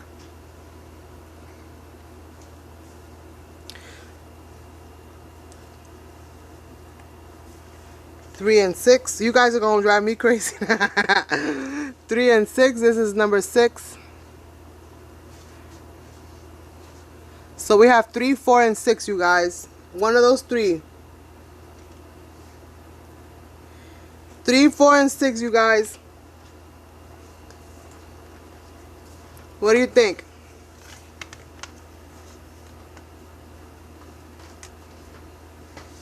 I need everybody's vote here. 3, 4, or 6. So I can see how many want which one. Then that's the one that's gonna win.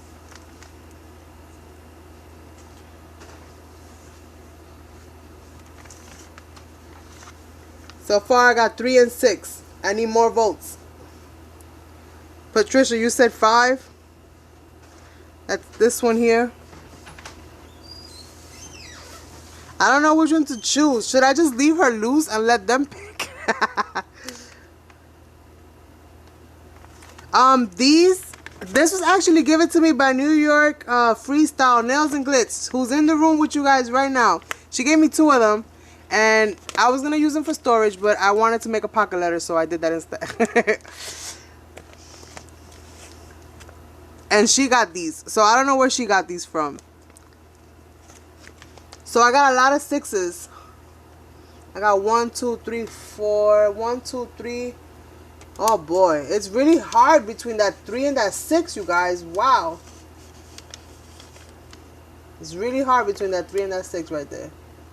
Let me see. I got 1, 2, 3, 4, 5. Wow, 6. Yeah, that 3. I think people are liking that 3 more than that 6. But they're both pretty. 3.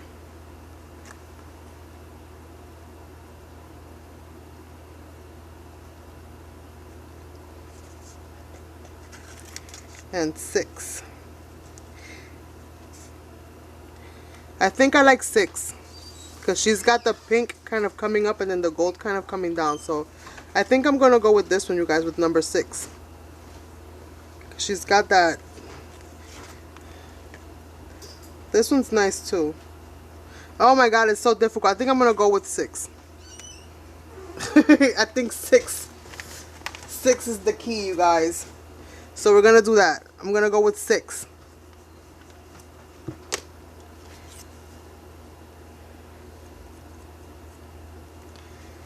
And before I do that, I gotta edge her up just a smidge. I gotta edge her up just a smidge, you guys, with some of this black.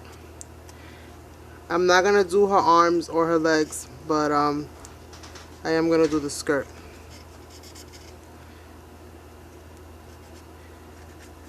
Because I don't want it to absorb into her skin, because this is alcohol marker.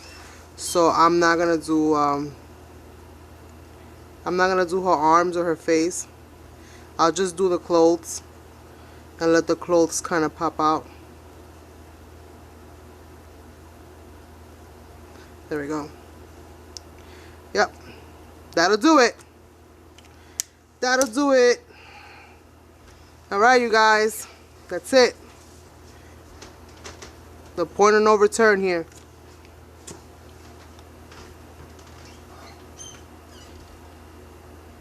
Number 6 it is.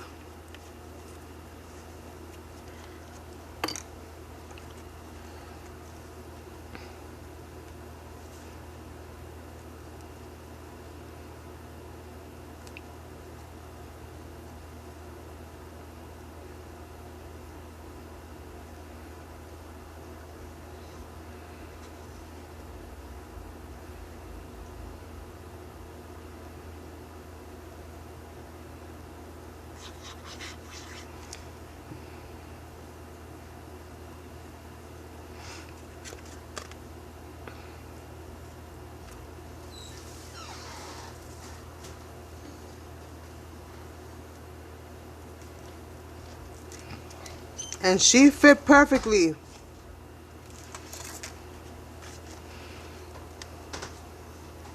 Now I got mixed media nails.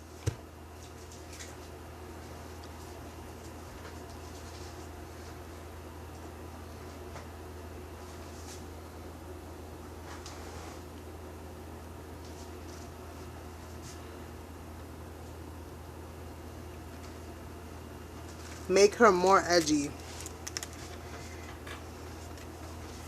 So this is what the finished card looks, and I'm just gonna add some shadow to her and put her inside of her little spot, and we are pretty much good to go, ladies and gentlemen. And it seems like it doesn't matter what I try, everything lasts me a long time to make, but it is what it is.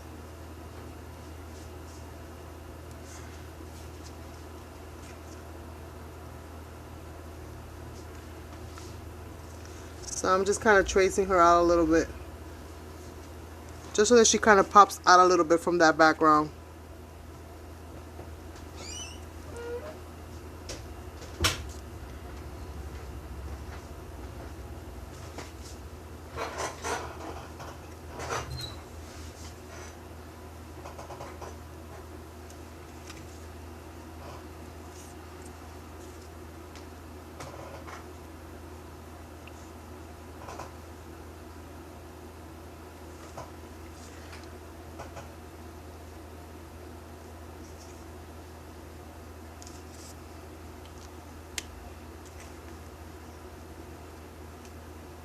That looks pretty good.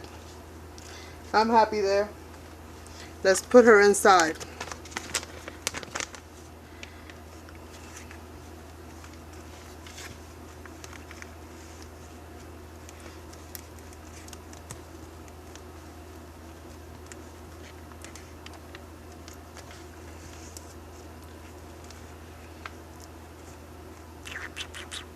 What did I do? What did I do? Well, I guess at this point it doesn't really matter. Let's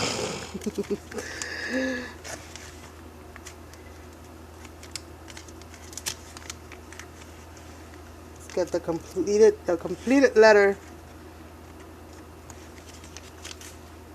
working awesome.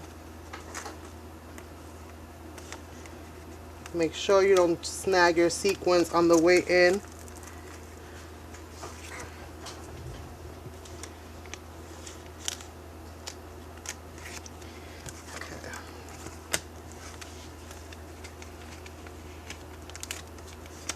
What the heck was I doing? Oh, over here.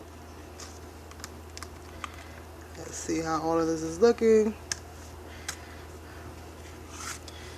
Oh, it's looking so pretty, you guys. Oh my God.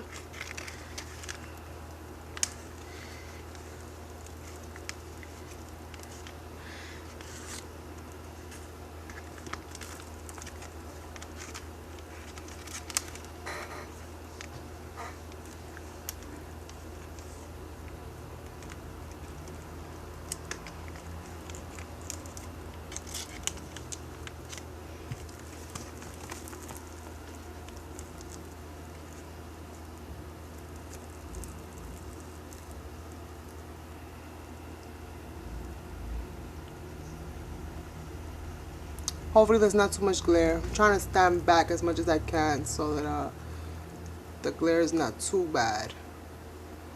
But isn't that pretty? Oh my God.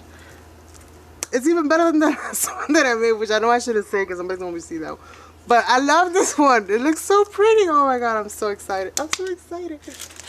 I love it. I even forgot to stand at the Paris one. I was like, who cares about Paris right now? This is looking nice. It's looking so nice. Let me just get some washi and I think we're done, you guys.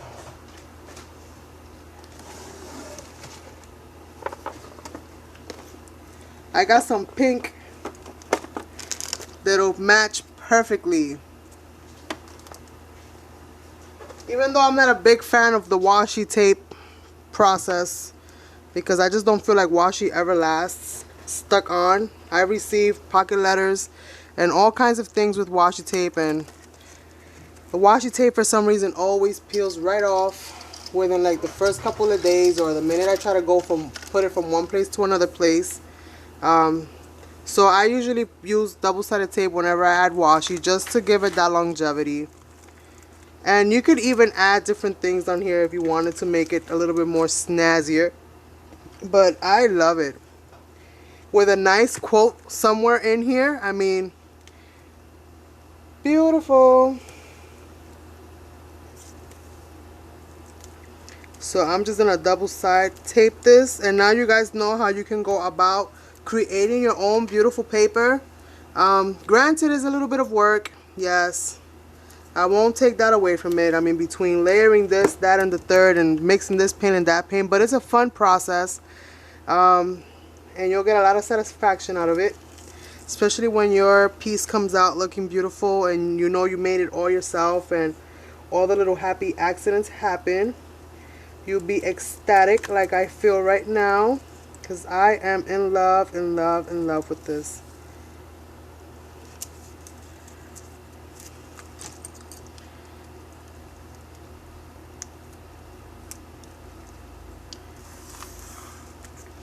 Thank you guys so much.